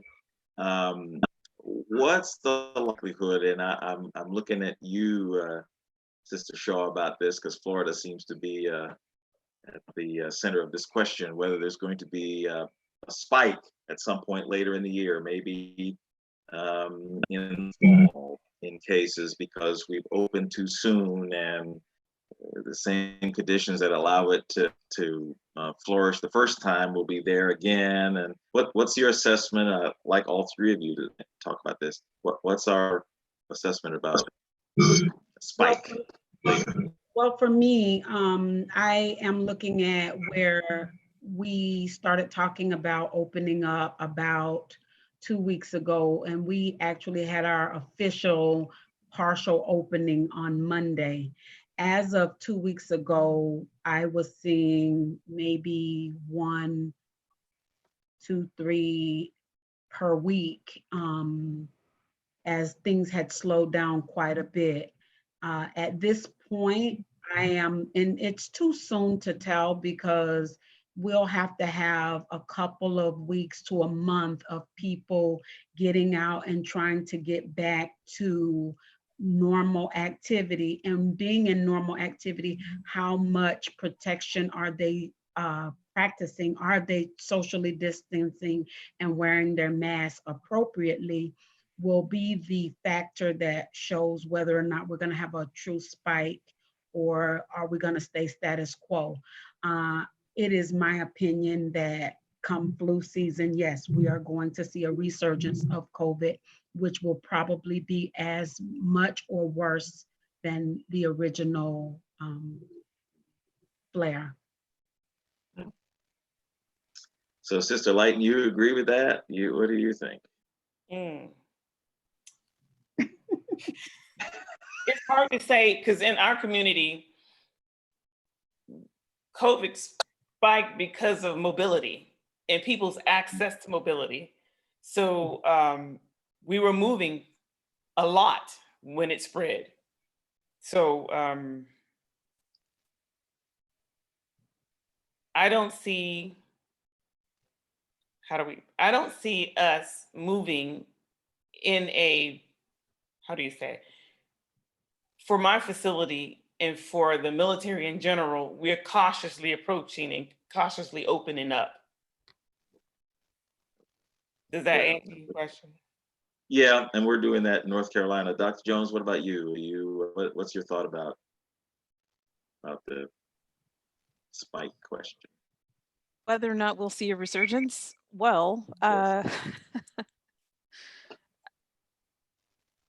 would not be surprised. And what I personally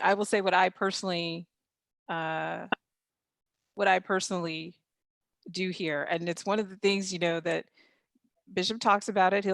He's gone over this. He doesn't say it very often, but I am reminded of it.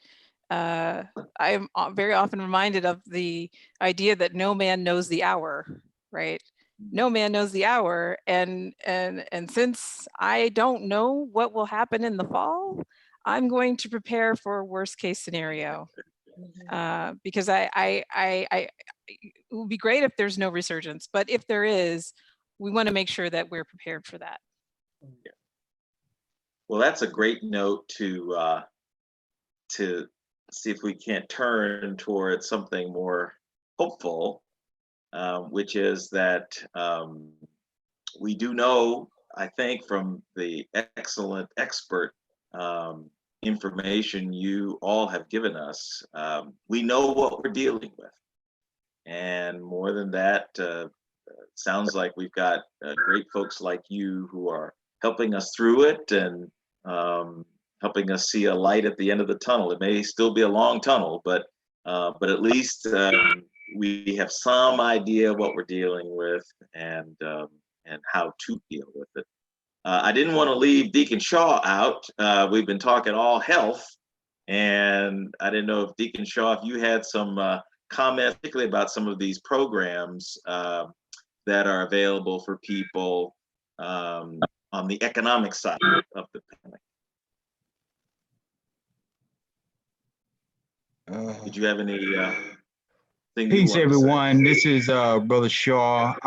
Thank you, Brother Trevor. And no, I wasn't, I didn't want to speak too much unless somebody had a question, but I'll just say this. There's a lot of programs out there, like Brother Trevor stated earlier, and please use your local, state, and county resources to take advantage of those resources, because a lot of times in our community, we don't take advantage of resources because of lack of knowledge. So in today's society, there's no reason for a lack of knowledge, because you can Google anything, and you can, and you have other resources such as, myself, Brother Trevor, or somebody in the organization that can help you navigate those resources. So if you haven't received your impact fund from the government, your stimulus fund from the government, and you think you're eligible and you haven't received it, there's a way to find out whether or not you're eligible or not. And you can go on the IRS website and check that out. You got to have a little bit of information, but you can definitely do that. Also, unemployment insurance, Brother Fuller talked about as well. Just know that, one of those laws that was passed extended unemployment insurance. So if you was laid off from your job, or if you were laid off previous to the pandemic and you're still laid off, and now that they've extended unemployment insurance, you should be able to go back to your state and say, hey, well, I was laid off at such and such time. They extended unemployment for so many weeks. And so you should be able to get the money for unemployment insurance for those extended weeks. So these are things that, our community sometimes don't have the knowledge or don't bother to find out. So I just want everybody to know that if you're a small business owner, I don't believe they've run out of the tranche of money that they've done for the second go around.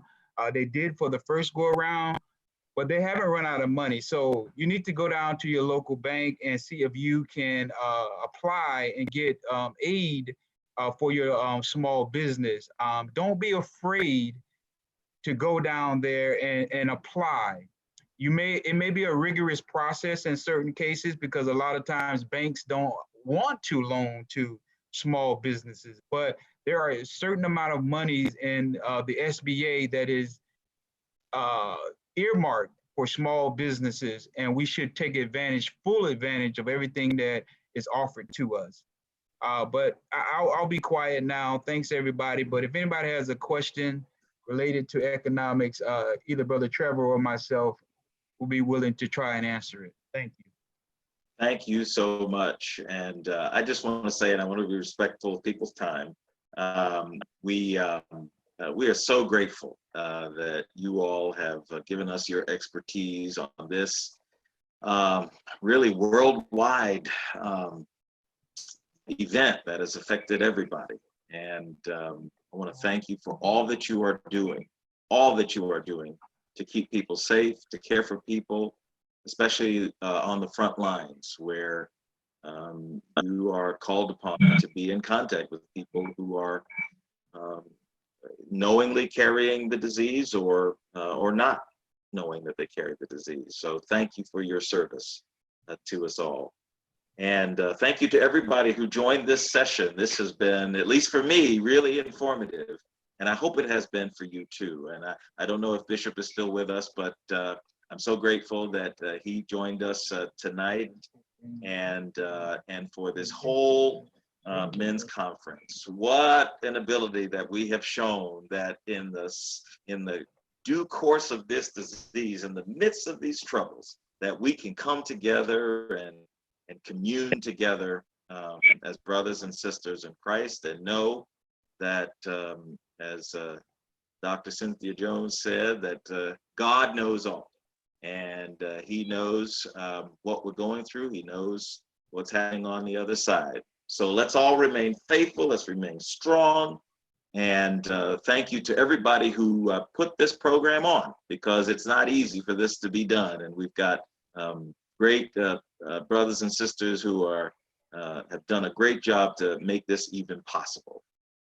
So with that, I say God bless you all. Brother Trevor? Yes. We do have the last slide. I see some. You could have someone, you can have them email us. Okay. Some of the questions are quick. Okay, you want to, you each want to give your emails?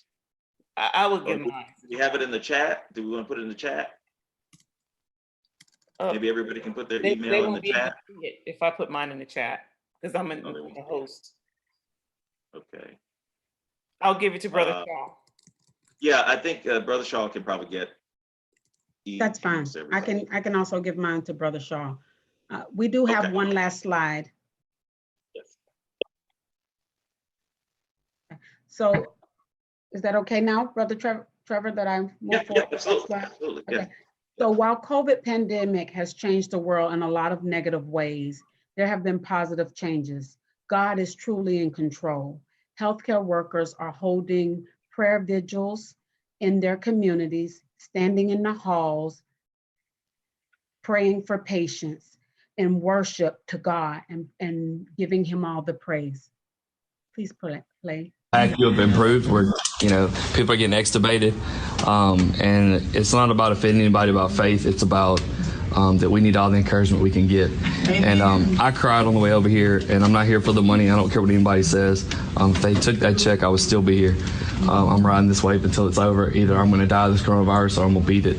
And I believe that God is real. And I just want to pray for encouragement, because a lot of y'all look beat up, and we're getting whooped left and right, and people don't understand what we're going through. But I do, and God does.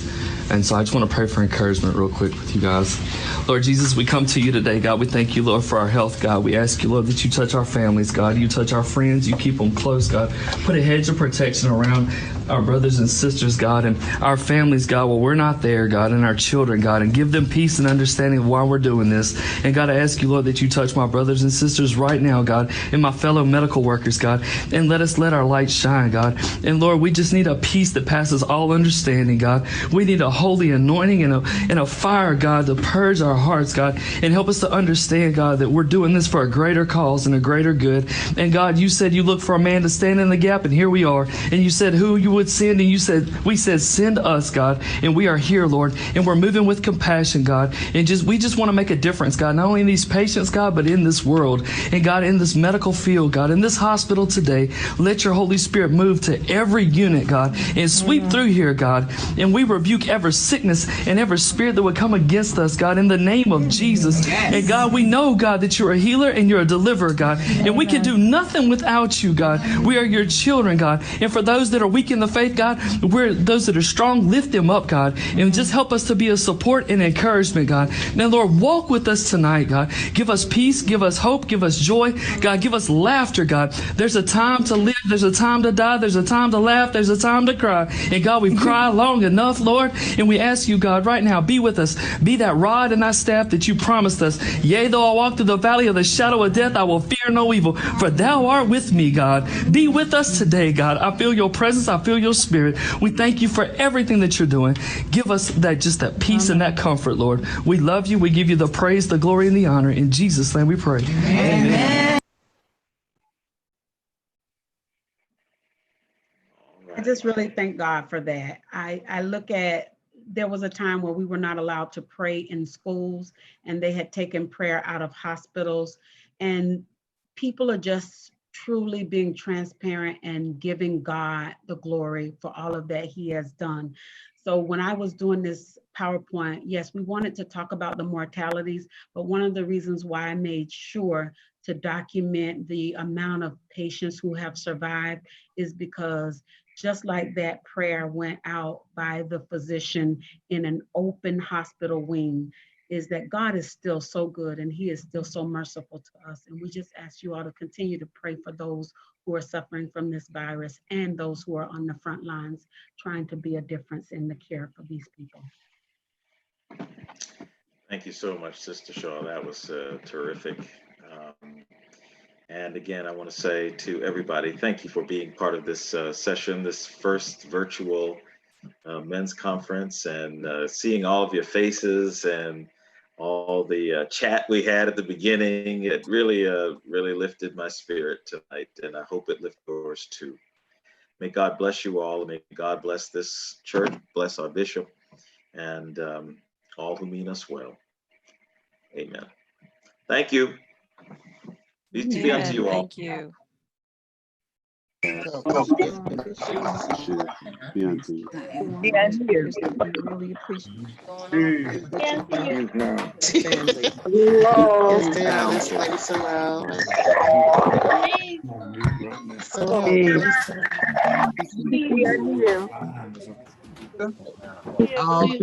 They took him out. put on their sleep. She may have lost some arrow.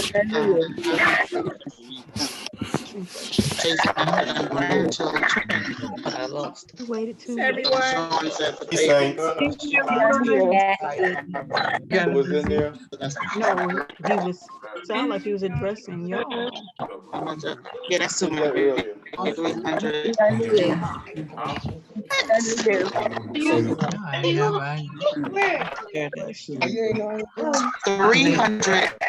people on the video and 200 of us not. So 500 people.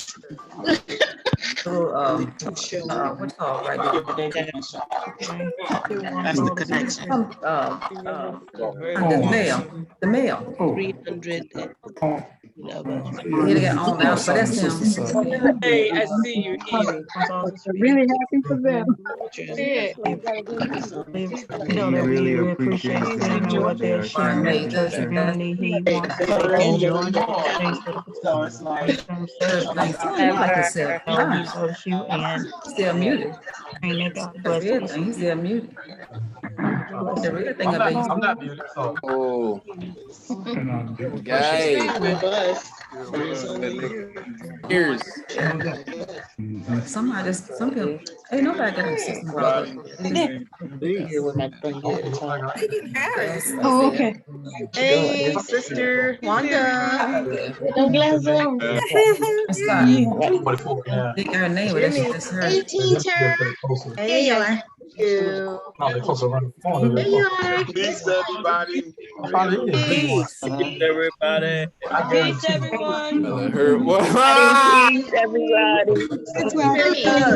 Annie, I love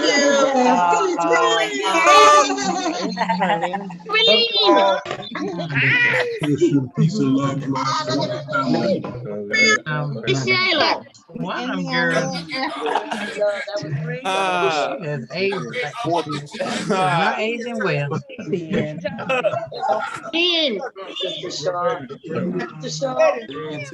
Everyone.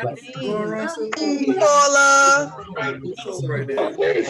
Sister Shayla, we're protected here, like more than in a normal month. I got one.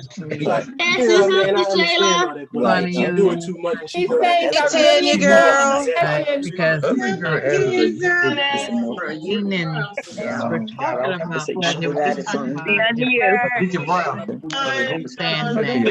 there we go. I ate all my food. What's happening? Nebraska. God bless you all. Tanya. Hey, Shawana. Angela is Morgan. Trina.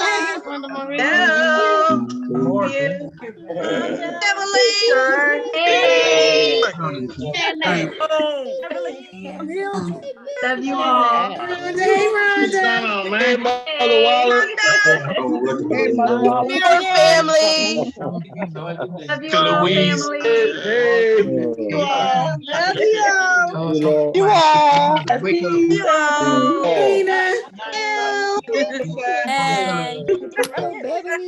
I didn't see her. Yeah, ma'am. My man Cedric. Where the kids at? Is that?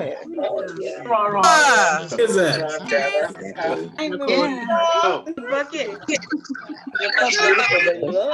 Could have just sent me the YouTube link. Y'all held up in a hotel or something. I was about to say, Lisa got a certain glow about her, boy. Could have just sent me the YouTube. Johnny. You could have just sent me the YouTube link. Valdez, Morgan.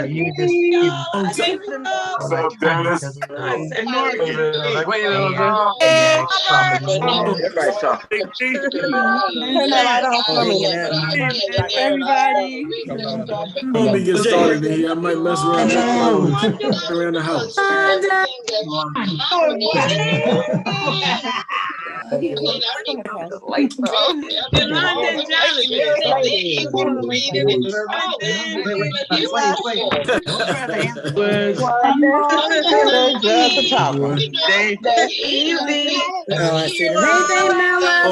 no. Johnny. Hey. Johnny.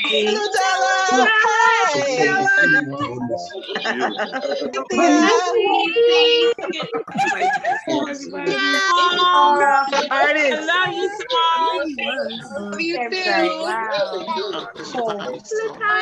Little Della is Vicky.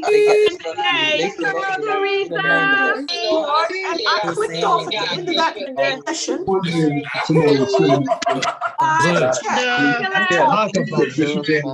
Can't respond. My chat's not working. Swan Williams. He's I'm really enjoying I'm trying to holler at folks. I guess they hear me now. I see the kids. Anybody saying I don't know where you are. Stand by to everybody.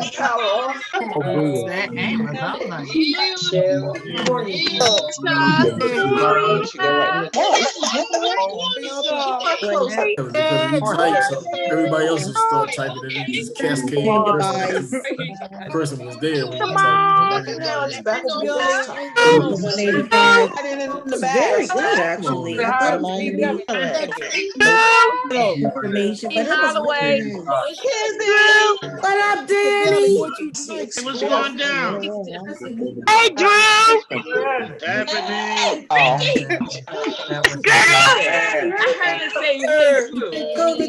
Who is Vicky, girl? I see that.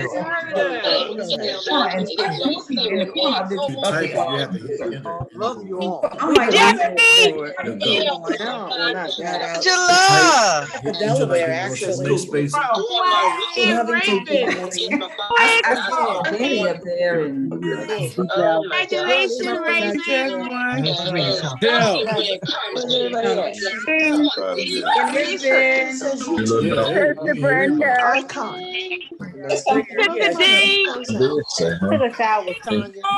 Hey, Yolanda.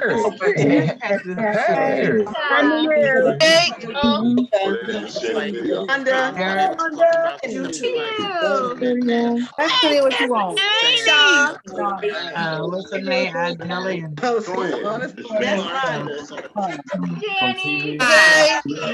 Page 2. Wanda! Think he muted, Tanya. It's Vicky! Hey, Brother Black. Hey, Romy!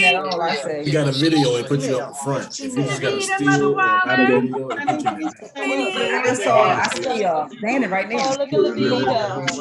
Yolanda. 10 years. Sister Beverly, Deacon Nathan. Vicky.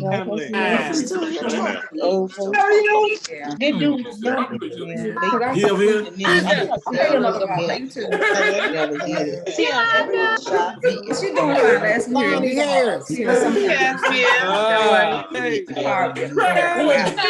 last year. That's bottom left hand corner.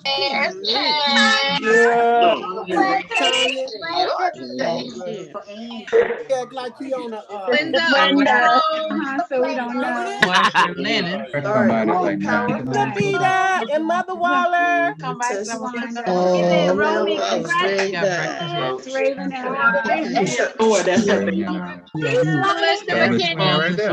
Rapsod, what you eating? Right here. I just know I should.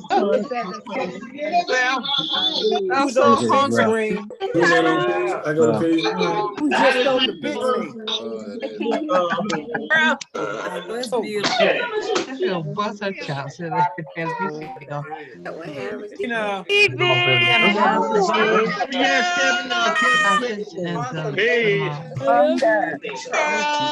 I see Lovey. I saw Lovey. Get out. To you, Tanya. Say something. Sister Savage. I'm the one I tell them I'm so hungry. Patrick. Get hands, get hands.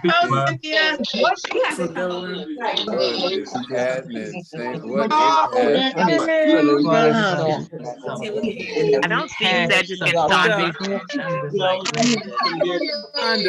Dig into it.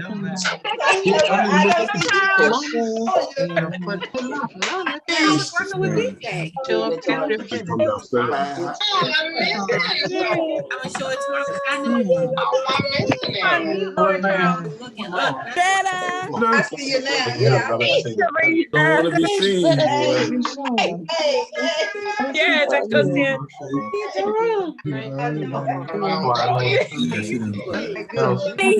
Every time.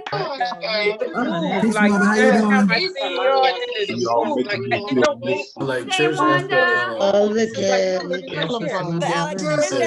Hey, Beverly. You're quiet. It's Vicky. How are you? Oh, there you are. I see you there. I can see you on my left. I can see you on Lord. Peace, Wanda. That's right. And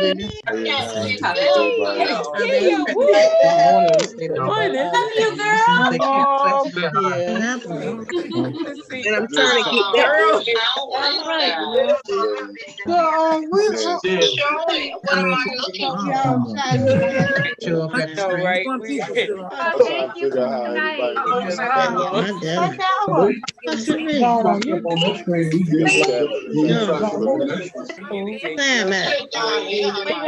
Oh, my ticket clear tonight.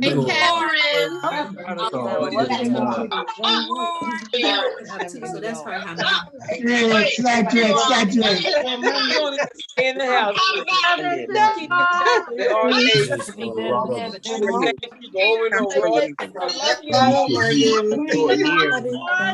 Off the bat, and it's an easy game.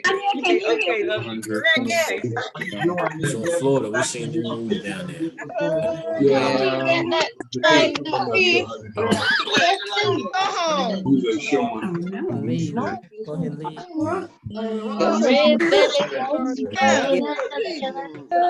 Me too.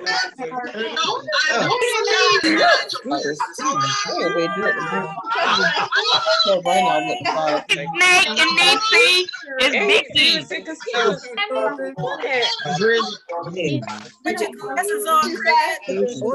He goes, yes, ma'am. I see y'all looking good. How different. In that background, he took a picture of the church and made it. Florida. Who was that? You know, you make that turn, go in there, and the little fish house right there. Come on, baby. Hello.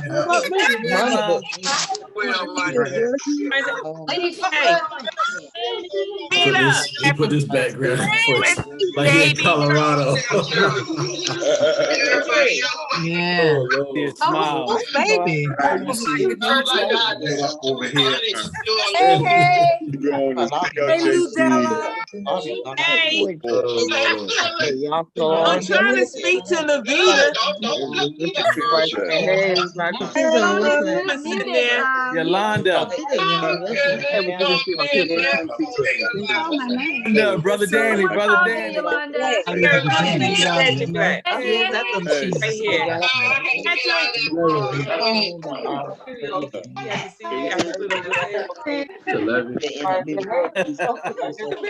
Hey, Danny, Ludella.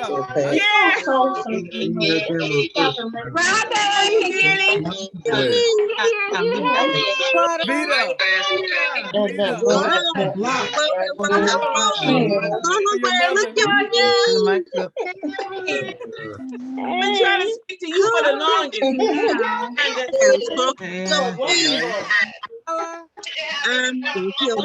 No, not at all. Love you too, Hey, good black. I see it. I can hear you, Nat. You're not on there, are you, Nat? Sandra. know, right? Hey, Tanya.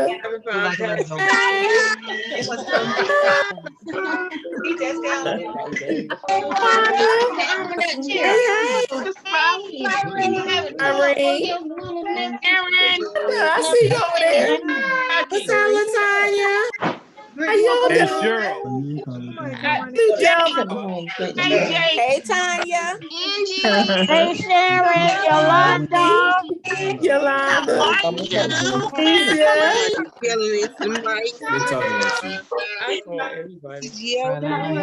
Hello, everybody. Look at Derek trying to show his muscles.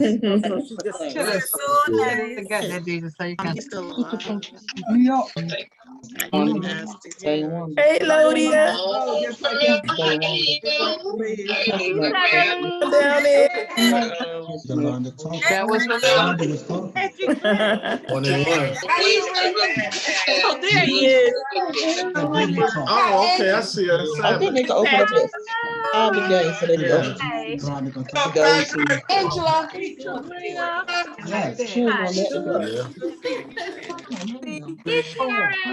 Oh, you forgot about it. Evelyn.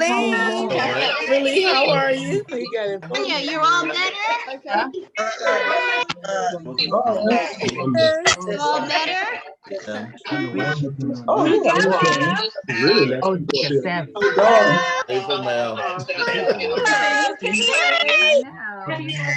Nice to see everybody. Yes, ma'am.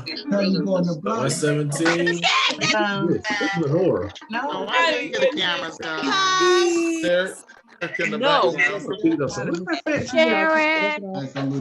Yeah, he need to put a shirt on. He need to put a shirt on.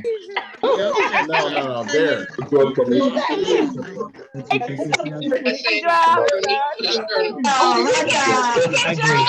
my God.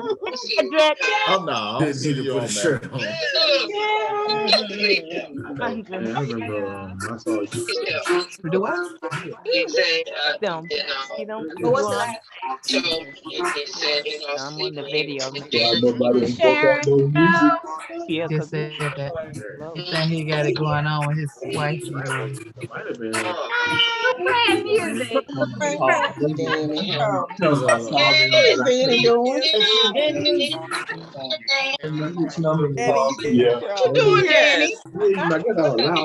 Old school mega.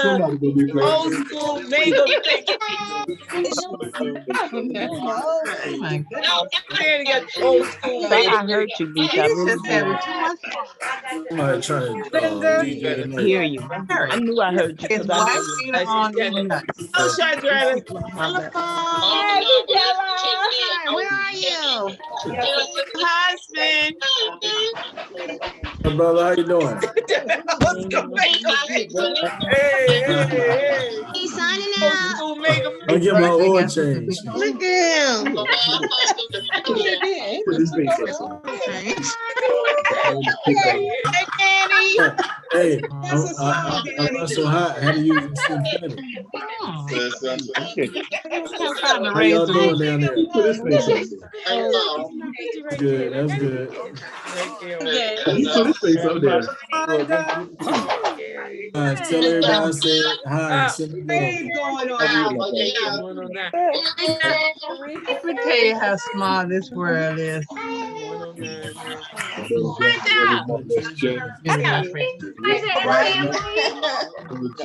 He just had a birthday.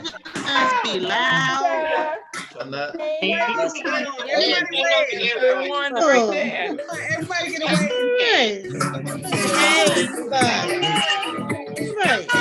Luciano, who's that behind you, Luciano? Look at you. That's my husband. And then she put in parentheses, Steve's BFF. I'm like, what?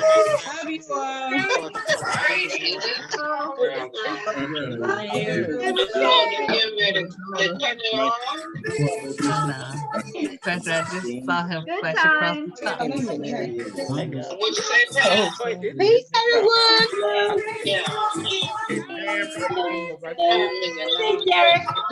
Oh, it's Friday night.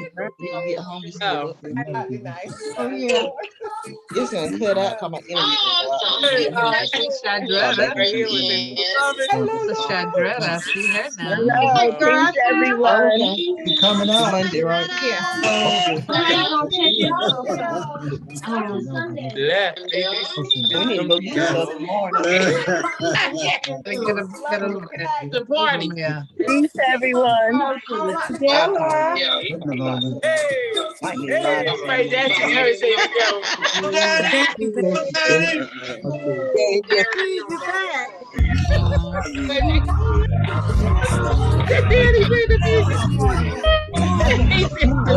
Old school, going at the hospital, getting better at the hospital.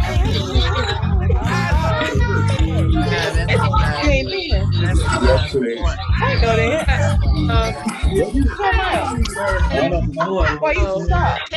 While you on vacation? Hey, baby girl. Joseph. I know you had. Wanda. And they keep going.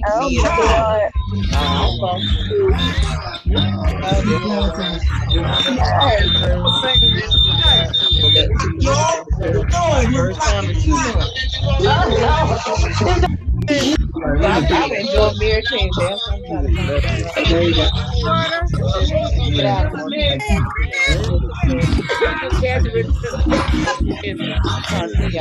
Hey, come on, Cheryl.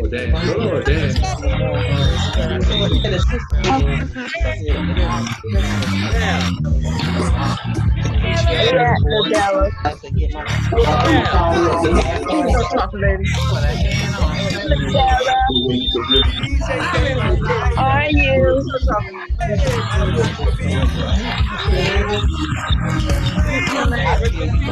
Eddie, get down.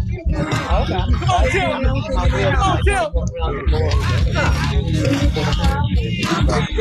Hold on.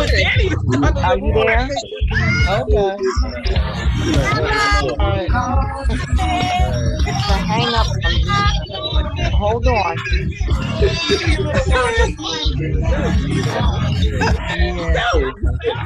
Pretty.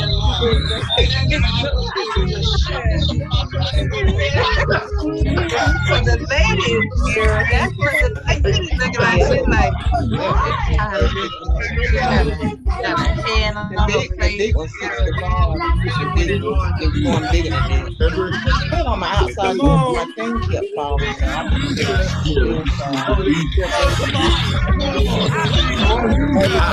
I can't get on. Hello. What do you want to call me? Oh, she's telling me.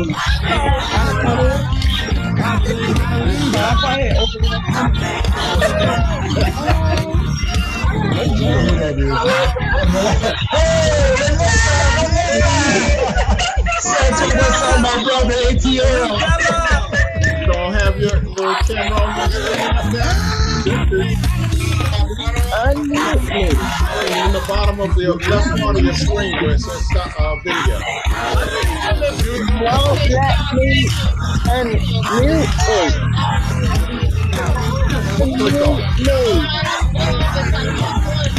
Hey, Patrick, That's what you asked. What are you sipping on?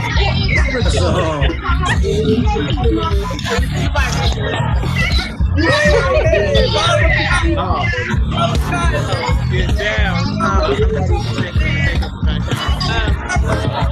Get in the middle.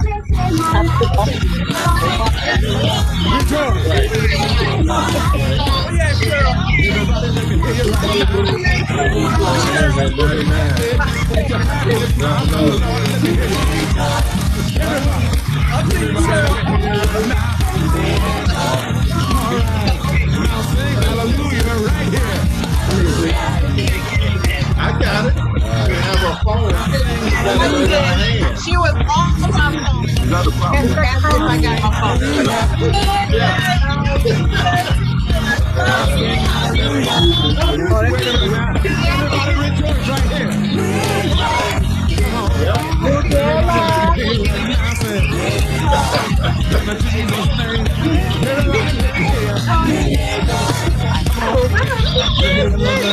Linda!